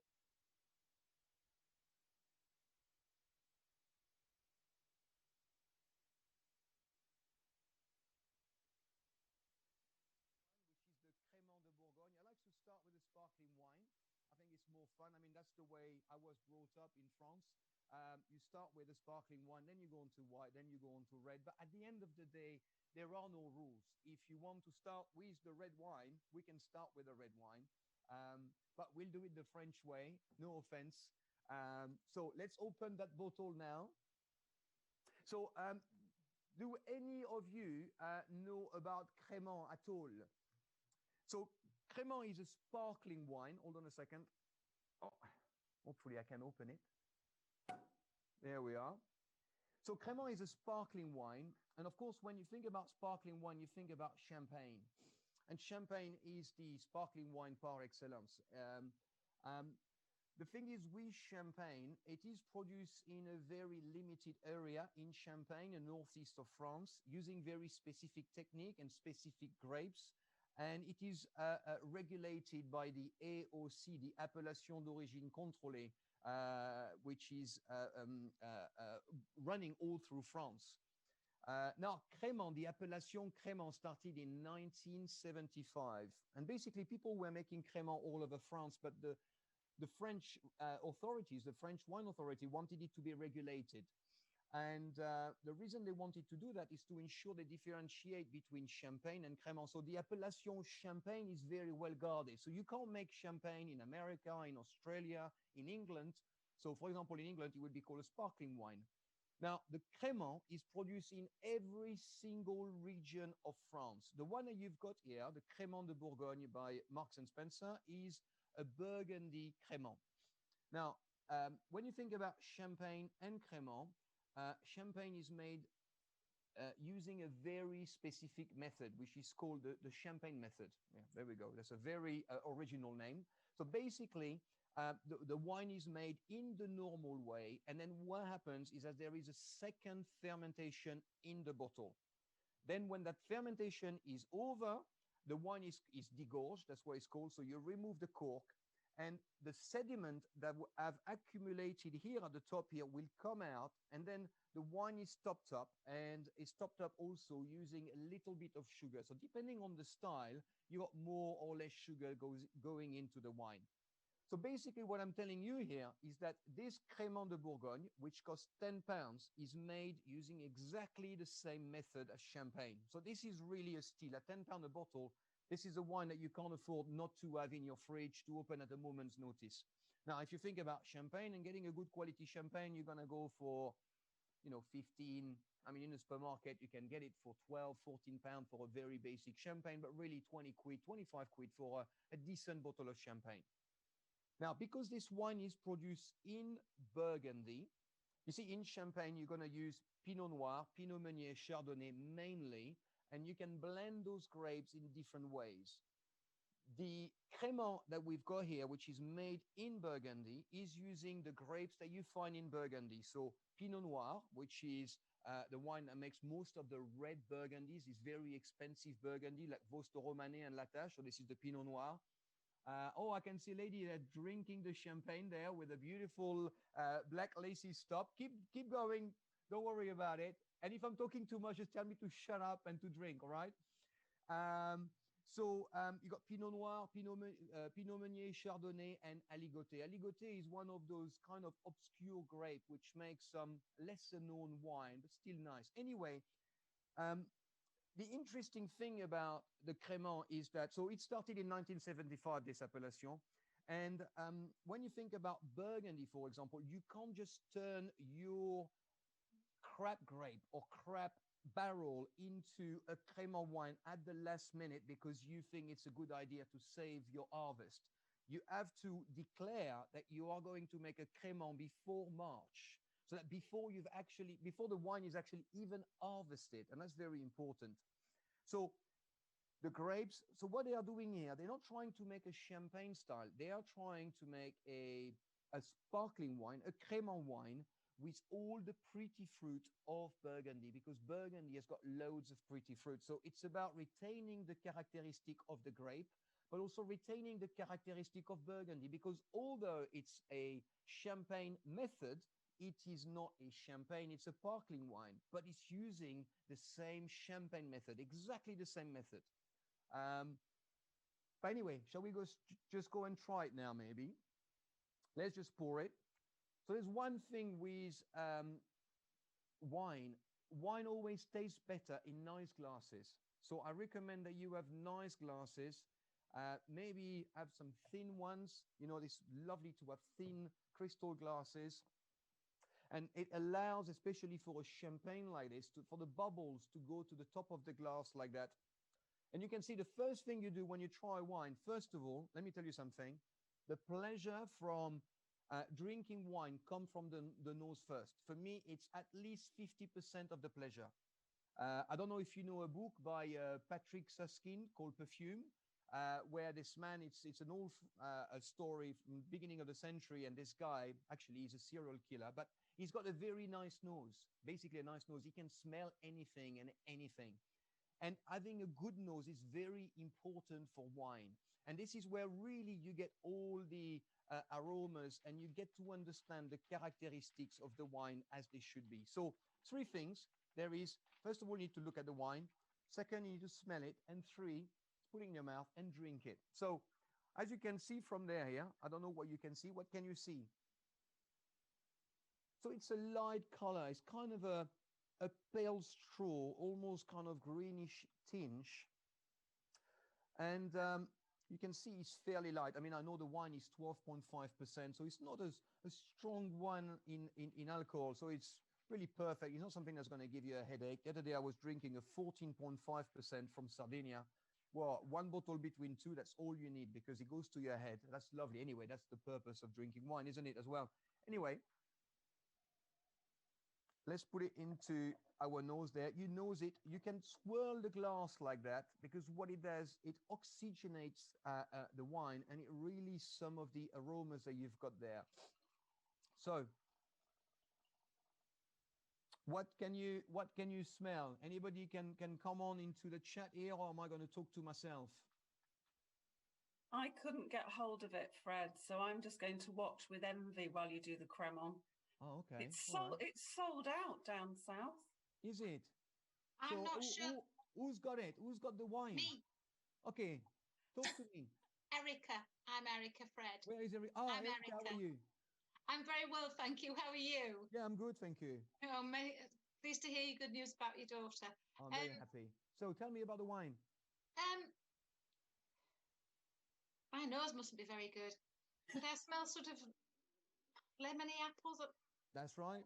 Lemony, apple. There's some hints of apricot, stone fruit there. You think? It's very subtle, but it's a very fruity wine. I mean, this kind of wine like this, you know, it's wine that are made to be drunk very young. You know, you're not talking about something that you're going to lay down in your cellar for years and years. So it's supposed to be fresh and lively and very fruity, very straightforward. You know, this is just a delicious wine, very, very easy to drink. It's we call it in France a breakfast wine. Oh, perfect. Anytime from 11 o'clock. But if you have it earlier, it's fine too. Is that on a work day as well, Fred? Oh, yeah, of course. But as you get older, you realize that you can actually work and drink. When you're younger, you can't do it. But as you get older, you realize you can do it. You can take it. Ah, so I've not been doing anything wrong then. That's right. So, anybody has got any other aromas there? Peaches. Bethany? You're very quiet, Bethany. What's going on? Oh. Sorry, I was just learning so much from you. Right. Let's just put it in our mouth then. Let's just try and see what it tastes like. Oh, I taste something else. What else can you taste? Peaches. Yeah. Peaches, exactly. I think it's even more pronounced here than on the nose. Really pronounced peaches, apricot taste here. Yeah, the apricot peach thing, you can feel it in your mouth. But what about the balance? Sorry? Sorry, I was just going to say, why can you smell some things and then taste others? Why can't you like smell it all and taste it all? Because it depends how the wine is oxygenated, and it depends on some of the components of the wine. But you can smell and taste the same thing, but sometimes things reveal themselves more on the palate. The other thing that you can't really understand here before you actually drink the wine is, I don't know for you, but I think it's a very well-balanced wine. Do you agree? Yes, definitely. You know, sometimes wine can be harsh, there's too much acidity or too much alcohol, and there's an imbalance there. So there has to be a balance between the acidity, between the fruit, the alcohol, and this is what you call a wine that's well made, that's well rounded. Now, in terms of the finish here, it's not too long, it's kind of short to medium finish, isn't it? Yeah. Yes, So you can see, I mean, this is not a serious wine in the style of, you know, something that you're going to go put in your cellar for a few years, but it's lovely to have in the fridge. It's a tenner. You put in your fridge, you get it out, and at a moment's notice, you drink it. You won't offend anybody. You will make people happy. You know, it's one of those wines that you can have at a barbecue, or you can have on Christmas Day, you know, making your turkey or something. You know, it's perfectly well made. I think it's quite delicious. And yeah, I don't think there is nothing wrong with that wine, but it is what it is. You see, it's a 10-pound wine. It's a crémant. It's well made. It's never going to be a Krug, for example, but it's not pretending to be a Krug. It is a crémant de Bourgogne. That's what it is. Fred, what temperature should you drink it at? Should it be really cold or? Oh, I just got it out of the fridge. Just out of the fridge. Yeah. Yeah, 3-4 degrees, you know. Yeah. Fred, we have some questions from the audience, actually. Are you okay to answer some of them? Yeah, bien sûr. Yeah, so from Anonymous, they don't want to have their name mentioned, but who is the better chef in your opinion, Gordon or Gino? Well, look, I mean, Gordon's got all the Michelin stars. He's got all the restaurants. Gino cooks very well, actually. Gino cooks very, very well. And for all his demeanor on television, I tell you one thing, Gino is quite a fascinating character. And he is very meticulous, and he pays great attention to detail. He's very, very precise, and he knows what he's looking for. He likes quality. I mean, I guess, you know, look, if you go to Gordon Ramsay on the Royal Hospital Road and you got this 3 Michelin star food, you know, it's going to be delicious and it's going to blow your mind because it's very researched, very kind of very precise food, which is great. Or you can go to Gino and have, you know, some bolognese with some homemade tagliatelle, for example. You know, it just depends the mood that you're in, right?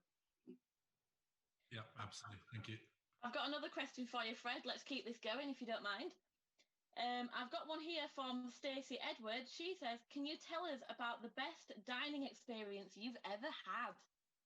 Oh my God, it's very difficult.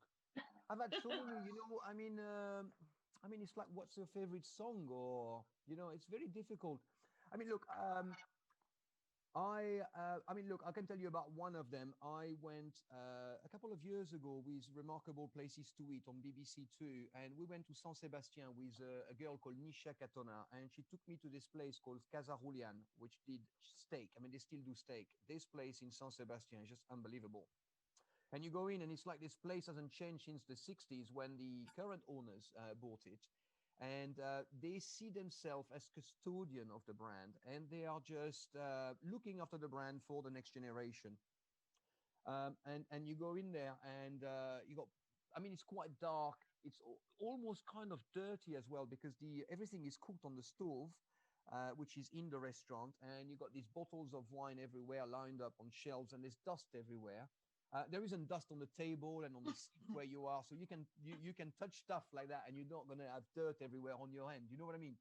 But Yeah. The experience was incredible. I mean, we went to get the steak ourselves. We went to pick the cows that we wanted to eat. I mean, we didn't eat that particular cows, but this is what they normally do. So we picked the cow, which they don't have meat cows. They have dairy cows, which is at the end of their lives. So these cows it just chose the biggest cow. And then you have this beautiful steak that's cooked on the barbie in front of you, and it's just unbelievable. I mean, it is a death row steak. That's what it is. If it was your last steak, your last meal, this is what you would have. Fabulous, thank you. Voila. Thank you very much. How do you have your steak, Fred? How do you have it? Rare. Rare. Yeah. Still mooing. Yes. Fantastic, thank you. Any more questions? If we carry on another wine? Do a bit more wine, yes, let's go for it. All right, so let's try the Sauvignon Blanc. So it'd be interesting to ask you some questions. So do any of you know about labels or how to pick wine? Yeah, I like to pick wine that have colourful labels or labels with trees on. Right, but do you look at the label? Because I do pick wine because they are pretty. But do you know what you're looking at? Yeah. Not a clue. Yeah, Okay. I like to look. Sorry? I like to look at the label. I like to see where it's made. I like to see what the flavours are on the back and what it suits best food-wise. Right. But when you look at this wine, for example, Sauvignon Blanc, Marlborough, New Zealand, do you know where it's made? Do you know what Sauvignon Blanc is? Can you reference other places where... Do you know what I mean? Yeah.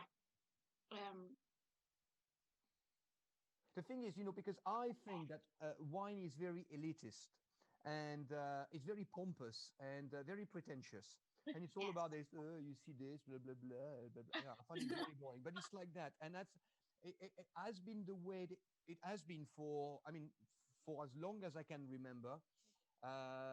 And what's interesting for me, because obviously I'm French, and 30 years ago, I just came in this country. But before, when I was in France, all I ever drank was French wines, because that's what you drink in France. You drink French wines. And if you were in Italy, you would drink Italian wine. So before I came to this country, this is the great thing about the UK, is that you've got all these influences that are coming from everywhere. And we are all excited and very very willing to try new things, and that's why you got all these different restaurants, different food. Whereas in France, really, you eat French food. In Italy, you eat Italian food. Anyway, one thing I've when I talk to people about wine, is I realize that they don't know how to read a label. And when you know how to read a label, I think it's great, because you can go to supermarket, you can go to a shop, and you know actually what you're looking at, and you know whether it is actually for you. So when you think about the world of wine, you've got to think about the world, France, for example, because it's wine region, right? So France is a wine region. The UK is becoming a wine region now. It's developing. It's not quite there yet, but it's on the way to becoming a very significant wine region. So you got France, you got Italy, you got Spain, Germany, New Zealand, Australia, America. Then you got to think in your head, okay, is this a white grape, a red grape? because obviously you might like different. Some people like white wine, some people like red, some people like sparkling wine. Sorry, Colin, you want to say something? He's getting up. Colin, you're 1-0 right. to Rangers. Sorry. 1-0 to Rangers. All right. 1-0 to Rangers. 1-0 to Rangers. So, for example, if you know a little bit about France and the wine in France, the Loire Valley, for example, is very famous for Sauvignon Blanc. And for me, the reference of Sauvignon Blanc is from the Loire Valley. And the Loire Valley has the perfect climate for that kind of grape. Anyway, so then this wine also is produced in Sauvignon Blanc. So in New Zealand, it's produced in the Marlborough region, which is the South Island of New Zealand. And it's a particular region there that's very good for wine producing because of the climate. Mainly it's about the climate and the soil. But Sauvignon Blanc is a very particular grape. It's kind of zesty, lemony. Some people say, I mean, this is the funny thing about the way it smells. It smells like cat's pee. But let's see whether you think this is smelling like cat's pee. It's a good cat's pee, right? It's not a bad cat's pee. It's a nice one. Yeah, some cat's pee is nice. I can agree with that. Oh, do you drink it? No, but I changed the cat lid, so, you know, I've become accustomed. Do you? Yeah. Well, anyway, I don't think that smells like cat's pee, but if it does, it's a nicely fragrant one. So what can you smell in there? And cones of elderflower, Fred. I don't know if that's correct. Yeah, correct. Yeah. But you know, at the end of the day, if you would have told me banana, it would have been correct because it's about your perception and what you like and what you feel. So don't think that because there is some kind of expert who tells you that it smells like this, smell like that, it ought to smell the way they say. It smells the way you say. What else? I can smell passion fruit. I was going to say. That's right. It's very much exotic fruit because you see the way that Sauvignon Blanc is produced in New Zealand because of the climate, because of the soil, and because of the way they make the wine, and really more importantly that sun, it has more of these exotic passion fruit flavors that you don't get in France. So in France, it'd be much more lemony, much more zesty, much more zingy.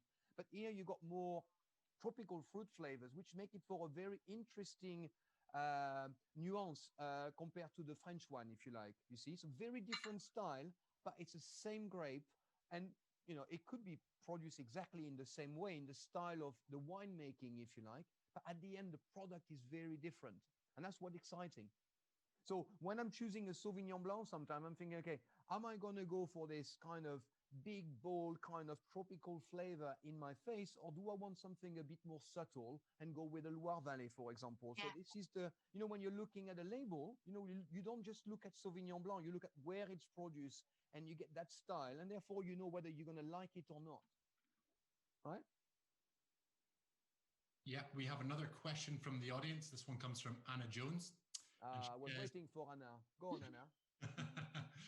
If you had to replace either Gordon or Gino on the next road trip, who would you choose and why? Who would you replace them with? Sorry. Well, I couldn't replace any of them. I don't even think about that. Who would you add to your group then? I wouldn't add anyone. But Three's a magic number. Manage to go and find Snoop Dogg somewhere and pick him up when we are driving, then I would pick him up. I think that would be fun. That's the answer we wanted. I think Gino would like that. Yeah, we would all like it. We've been talking about it. Fantastic. So,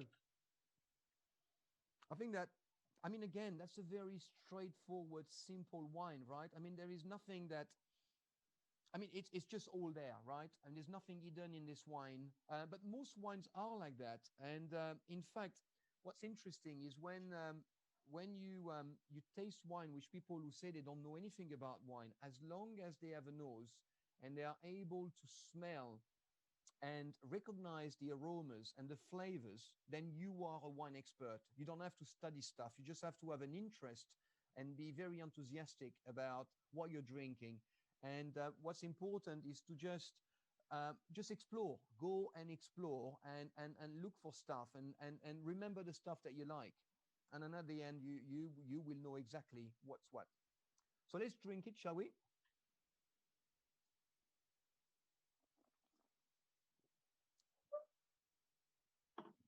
Yeah, I like to make noise like that. But it's not because I like to make noise for the sake of making noise. It's because it's oxygenating the wine inside my mouth, right? And the flavors are released. It's quite acidic compared to the Crémant, don't you think? It's very acidic. Can you feel the weight of the acid, falling at the bottom of your mouth, in your palate? Do you? Yeah. Makes you a bit dry, right? But again, what do you think of the balance of the wine? I mean, we can get this Bethany, this tropical fruit flavor, can't we? We can still get them here. A bit of lemon as well. Yeah. And what do you think of the balance? I think it's good. I think it's quite sweet though. Yes. I get the sweetness, Bethany. Anything else?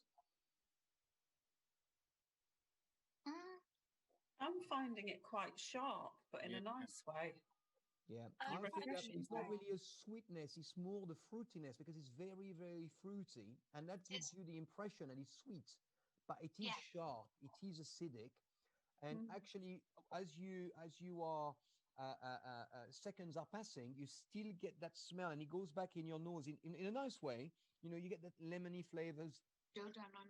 You get the tropical flavor, and it's really well integrated. It works together. A treat, doesn't it? Yeah. But the finish is much longer than the Crémant, isn't it? Oh, yeah. The finish what I mean by the finish is that the flavor lingers in your mouth. So if you have a wine which is gone in a flash, you know that not really serious.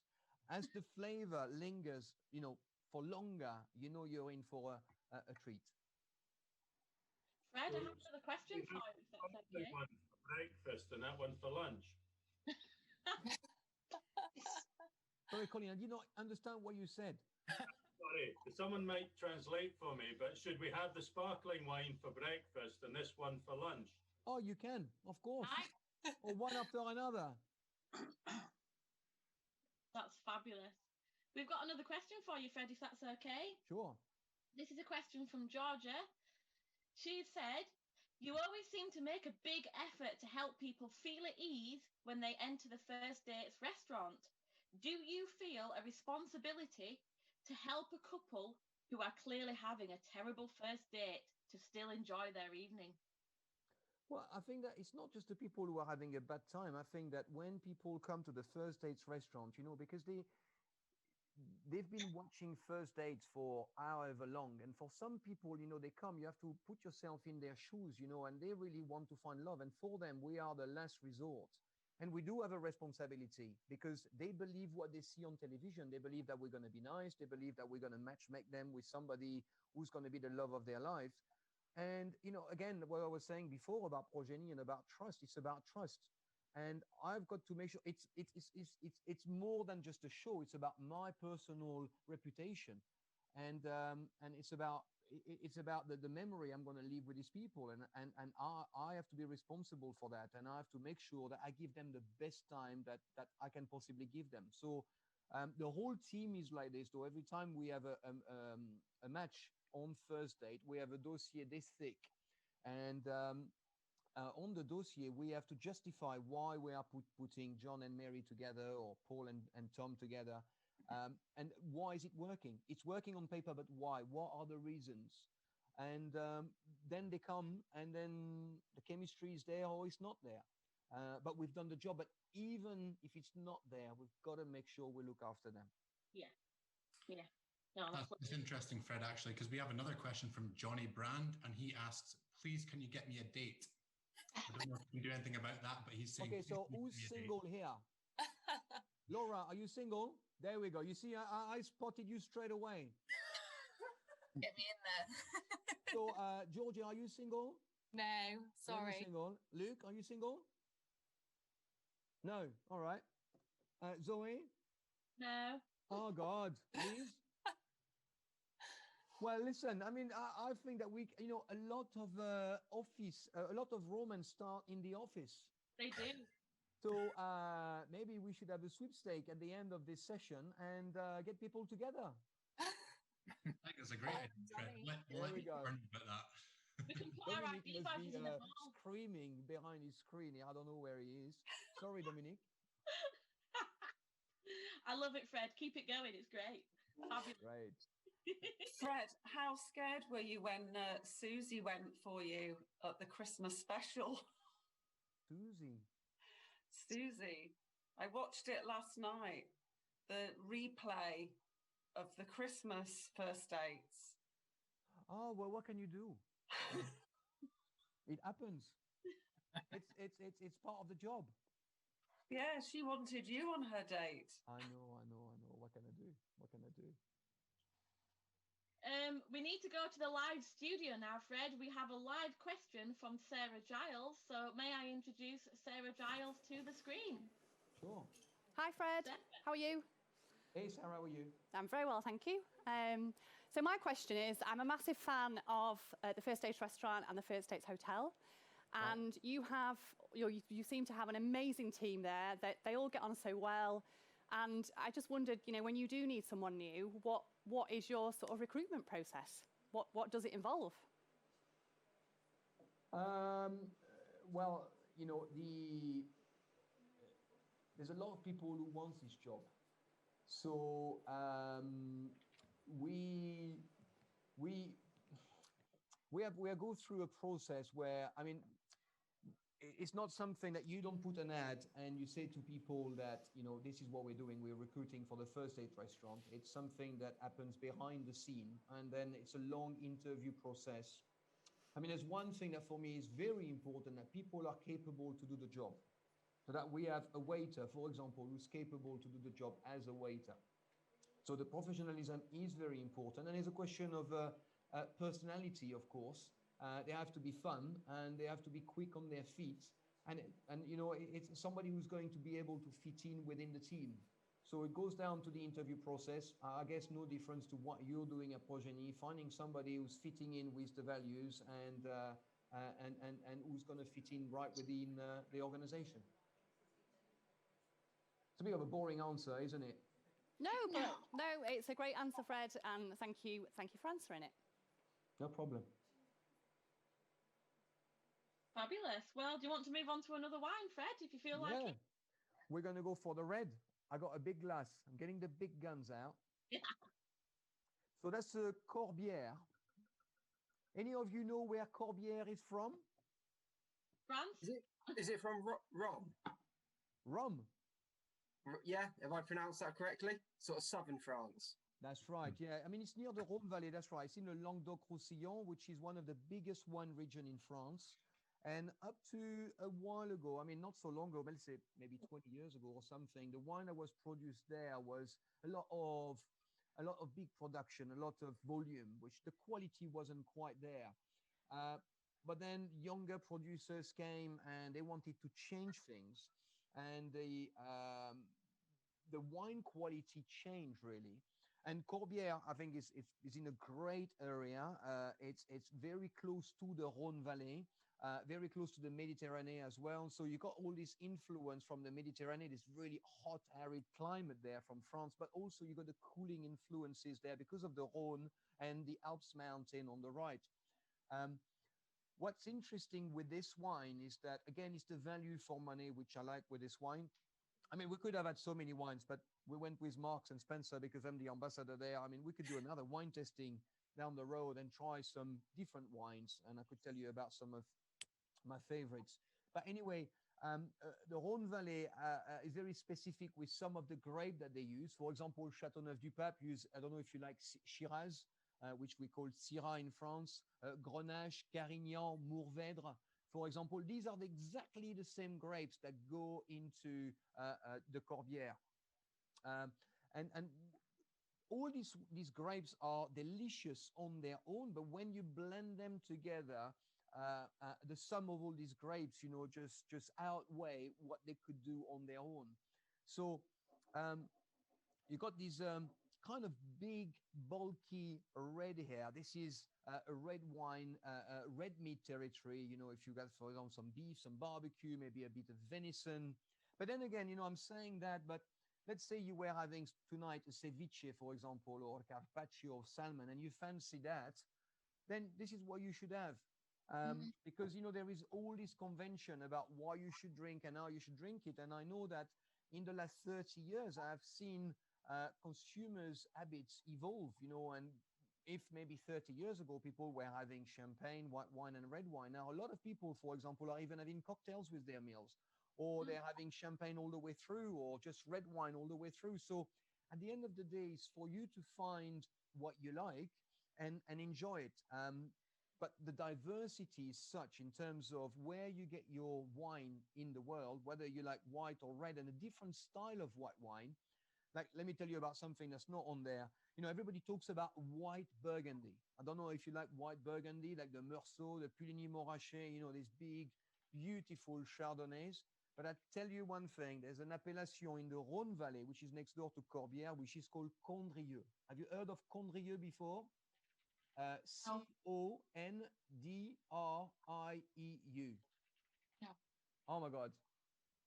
I mean, this is like poetry. It really is incredible. So it's made with this grape called Viognier. It's in the northern Rhone. And the style of wine that you get there, everybody talks about Meursault and Pulignys and stuff like that, but the Condrieu is just on a different level. The depth, the maturity, the intensity of a wine like that. If you drink it, you're in for a good night. Let me tell you that. So anyway, Condrieu, write it down because you need to try it. I mean, this is a bit more expensive than the wine that we're trying here. Yeah. If you go into a shop and if you want a good Condrieu, maybe 40, 50 quid, 60 quid. And How when do you spell it? Sorry? How do you spell it, Fred, just so we can write that down? Condrieu. Yep. Is there any vintage or vineyard you'd recommend? There are so many. I can't think of one now for the top of my head. But, you know, in terms of the vintages, you know, the thing is, because this wine can be so strong, so alcoholic, you know, you've got to make sure that you have something which has a bit more bottle than just, you know, the wine that we're drinking now. They're 2019, 2018. You've got to look for something that has a bit more age, so that it actually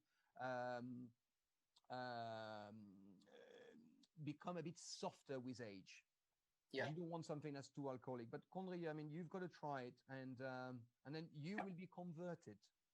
Thank you. Thank you. So anyway, let's go with this red wine here. Yeah. As you can see, the color is a very straightforward color. By the way, in terms of aging, when you see a red wine, so this is a very kind of ruby red, you know, not too intense. But when the red wines age, you can see an orange tint along the sides here of the glass. Okay. So it starts getting orangey, and this is when you kind of get that kind of age characteristic. But this one has got none, and you wouldn't get any because you would be drunk before. You wouldn't want to keep this one in your cellar. You would drink it straight away. So that's a little bit about age. Anyway, let's just nose it and see what happens. Oh, this is very obvious. What do you get? Bethany. Berries. Sorry? Cherries. Berries. Berries, Rich. yes. Bethany, tell me. The same. I don't have anything else to add. Yeah, go on. Laura, what have you got in your nose? I'm still on the Savvy B. So. Oh, yeah. What about get the Lewis? red, so What have you got, sorry. Lewis? I don't want to sound pretentious, but I'm getting an earthy smell. That's nice. What do you think that is, that earthy smell? I knew it. Really hoping it's not mud, but I've no idea. No, but that's good. You know, I think that, you know, sometimes, I mean, I was talking before about this grape called Mourvèdre. I mean, it's not really pronounced here, but Mourvèdre has this characteristic of being almost kind of animal, very leather flavor. And when you have a Mourvèdre at its best, it's almost like you're going into a barn and suddenly you can see the cows and you can smell the shit of the barn. Yeah. This is how incredible this wine is. So, because when you are smelling wines like that and the aromas, it takes you back into your memory bank. And it is what it is. And you smell the aromas the way they are. And these things bring up memories and they bring smell and they bring pictures into your eyes. And this is what the wine is like. And this is why it's so wonderful, because you go on that journey. And that's the fun thing, because when you're drinking with somebody, you can also talk. Oh my God, that's disgusting. What's that? Oh, you don't like it? No, I don't like red wine at all. My husband sat at the side. My husband sat at the side of me. He really likes red wine. He says it smells of tobacco and tastes of it. Correct. I think there's a bit of tobacco there. Well, Philip. What's very interesting is we're all picking things that are different when we are drinking this wine, you know, and somebody says berry, some Louis has said it was earth, you say tobacco, there's a bit of chocolate. It's almost like a red fruit basket that you have in the summer, and it's in the middle of your kitchen table, and you've got very ripe fruits here. And suddenly you put your nose there, oh, it smells like a fruit basket, summer fruit basket. But we all have these different memories that come at different time inside our head. So there's no right or wrong. The thing is, at the end of the day, do you like it? Do you want to drink it? Will you buy another bottle? That's what it boils down to. That's It reminds me of velvet. Ooh la la, velvet. I think it Naughty needs some girl. chocolate to go with it, Zoe. I have this thing called synesthesia, so my senses are mixed up. So I when I taste stuff, I see things that aren't edible and colours and days of the week. So my senses are mixed up. So when I taste and smell this, I get velvet. I think you're right. It's very velvety, very smooth, but it would be one of the characteristics you see of Syrah. Syrah de Shiraz, that's the grape. Yes, That grape has very velvety characteristic to it. So you would be picking out the Syrah out of all the grapes that's used in the blend. Oh, nice. So you see that's why it's fascinating, is even though you don't know wine or you haven't studied wines, you know exactly what you're talking about, but you don't know what you know because you It's on now. haven't studied it. Yeah. It's on now from first date. Do you like velvet? Do you like velvet, Fred? Oh, yes. Ooh la la. Oh la la, that's right. So shall we try then?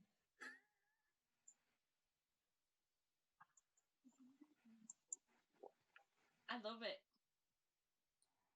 Oh, it's very fruity, isn't it? I love it. Really, really, really fruity. I mean, you've got these also, I mean, you know, the thing is also, it's very well integrated, the tannin. You know what I mean by the tannin? Right, the tannin is when you put the wine into oak to age, the oak will give that really kind of woody smell and flavor to the wine. And if the tannin are not integrated properly into the wine, basically you will get something that's very harsh, and that's what will dry your mouth and your cheeks. It will suck it completely out of all your moisture. It will become very, very dry. And here you can see it's well integrated. It's not harsh on your tongue or on your cheeks and your palate, isn't it? So you got this vanilla essence there. This is brought by the oak and the wood.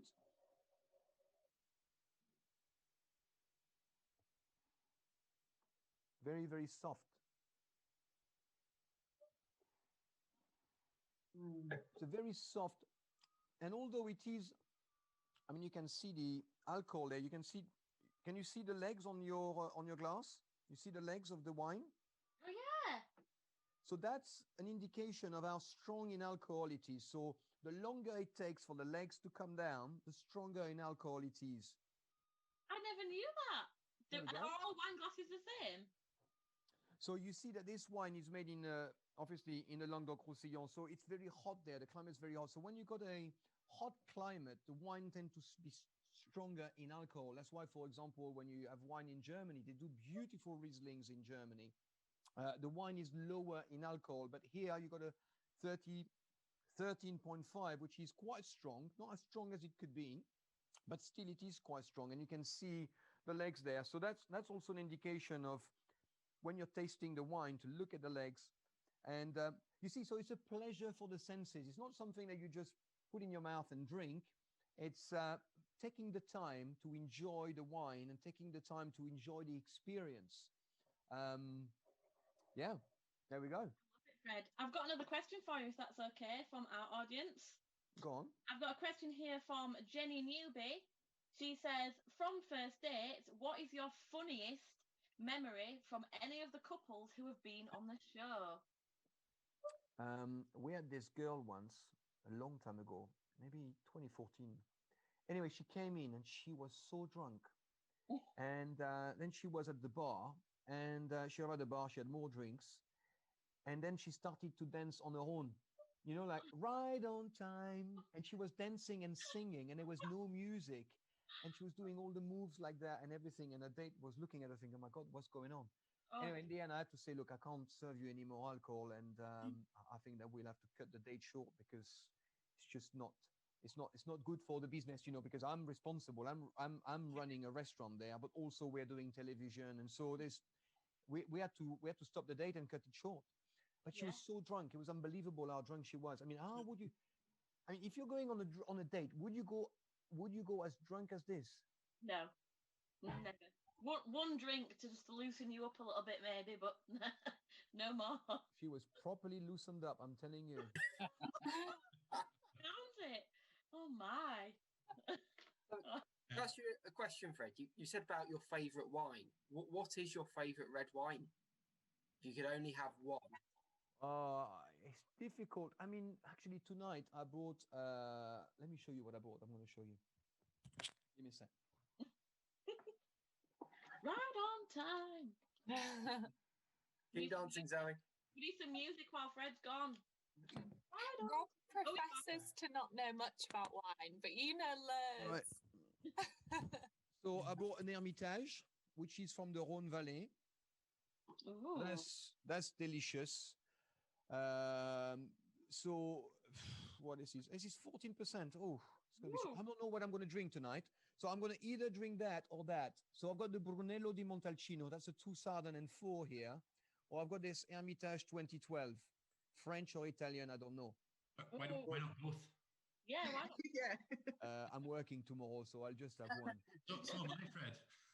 Yeah, but I mean, the Hermitage is, I like the Rhône Valley. I mean, this is, again, a blend of grape. It's Syrah, Grenache, Carignan, Mourvèdre, almost the same stuff that you've got in there. But this is a very different style. I mean, similar to Chateau Neuf? Sorry? Similar to Chateau Neuf de Pape? Yeah, I mean, it's in the region there. I mean, the difference with Chateauneuf du Pape, Chateauneuf du Pape has got 13 different grapes in it. But it's in the region, so climate, soil would be quite similar. But Hermitage and Crozet Hermitage is from the Rhône Valley there. It's one of the appellations, which is not far from the Condrieu I was telling you about there. But this is going to be a treat. I'm not sure about that Brunello. I don't know. I don't know which one I'm going to have yet. I don't know. But I love Bordeaux. I recently had some Pichon Longueville. I love the Grand Cru of Bordeaux. I don't know if you've ever have you ever had a Grand Cru of Bordeaux? Never had a Grand Cru, no. Oh, Jesus, this is good. This is really good. Really, really good. But I mean, look, the thing is, these wines are expensive, you know. So these two here, I paid maybe 130 quid for the 2 bottles.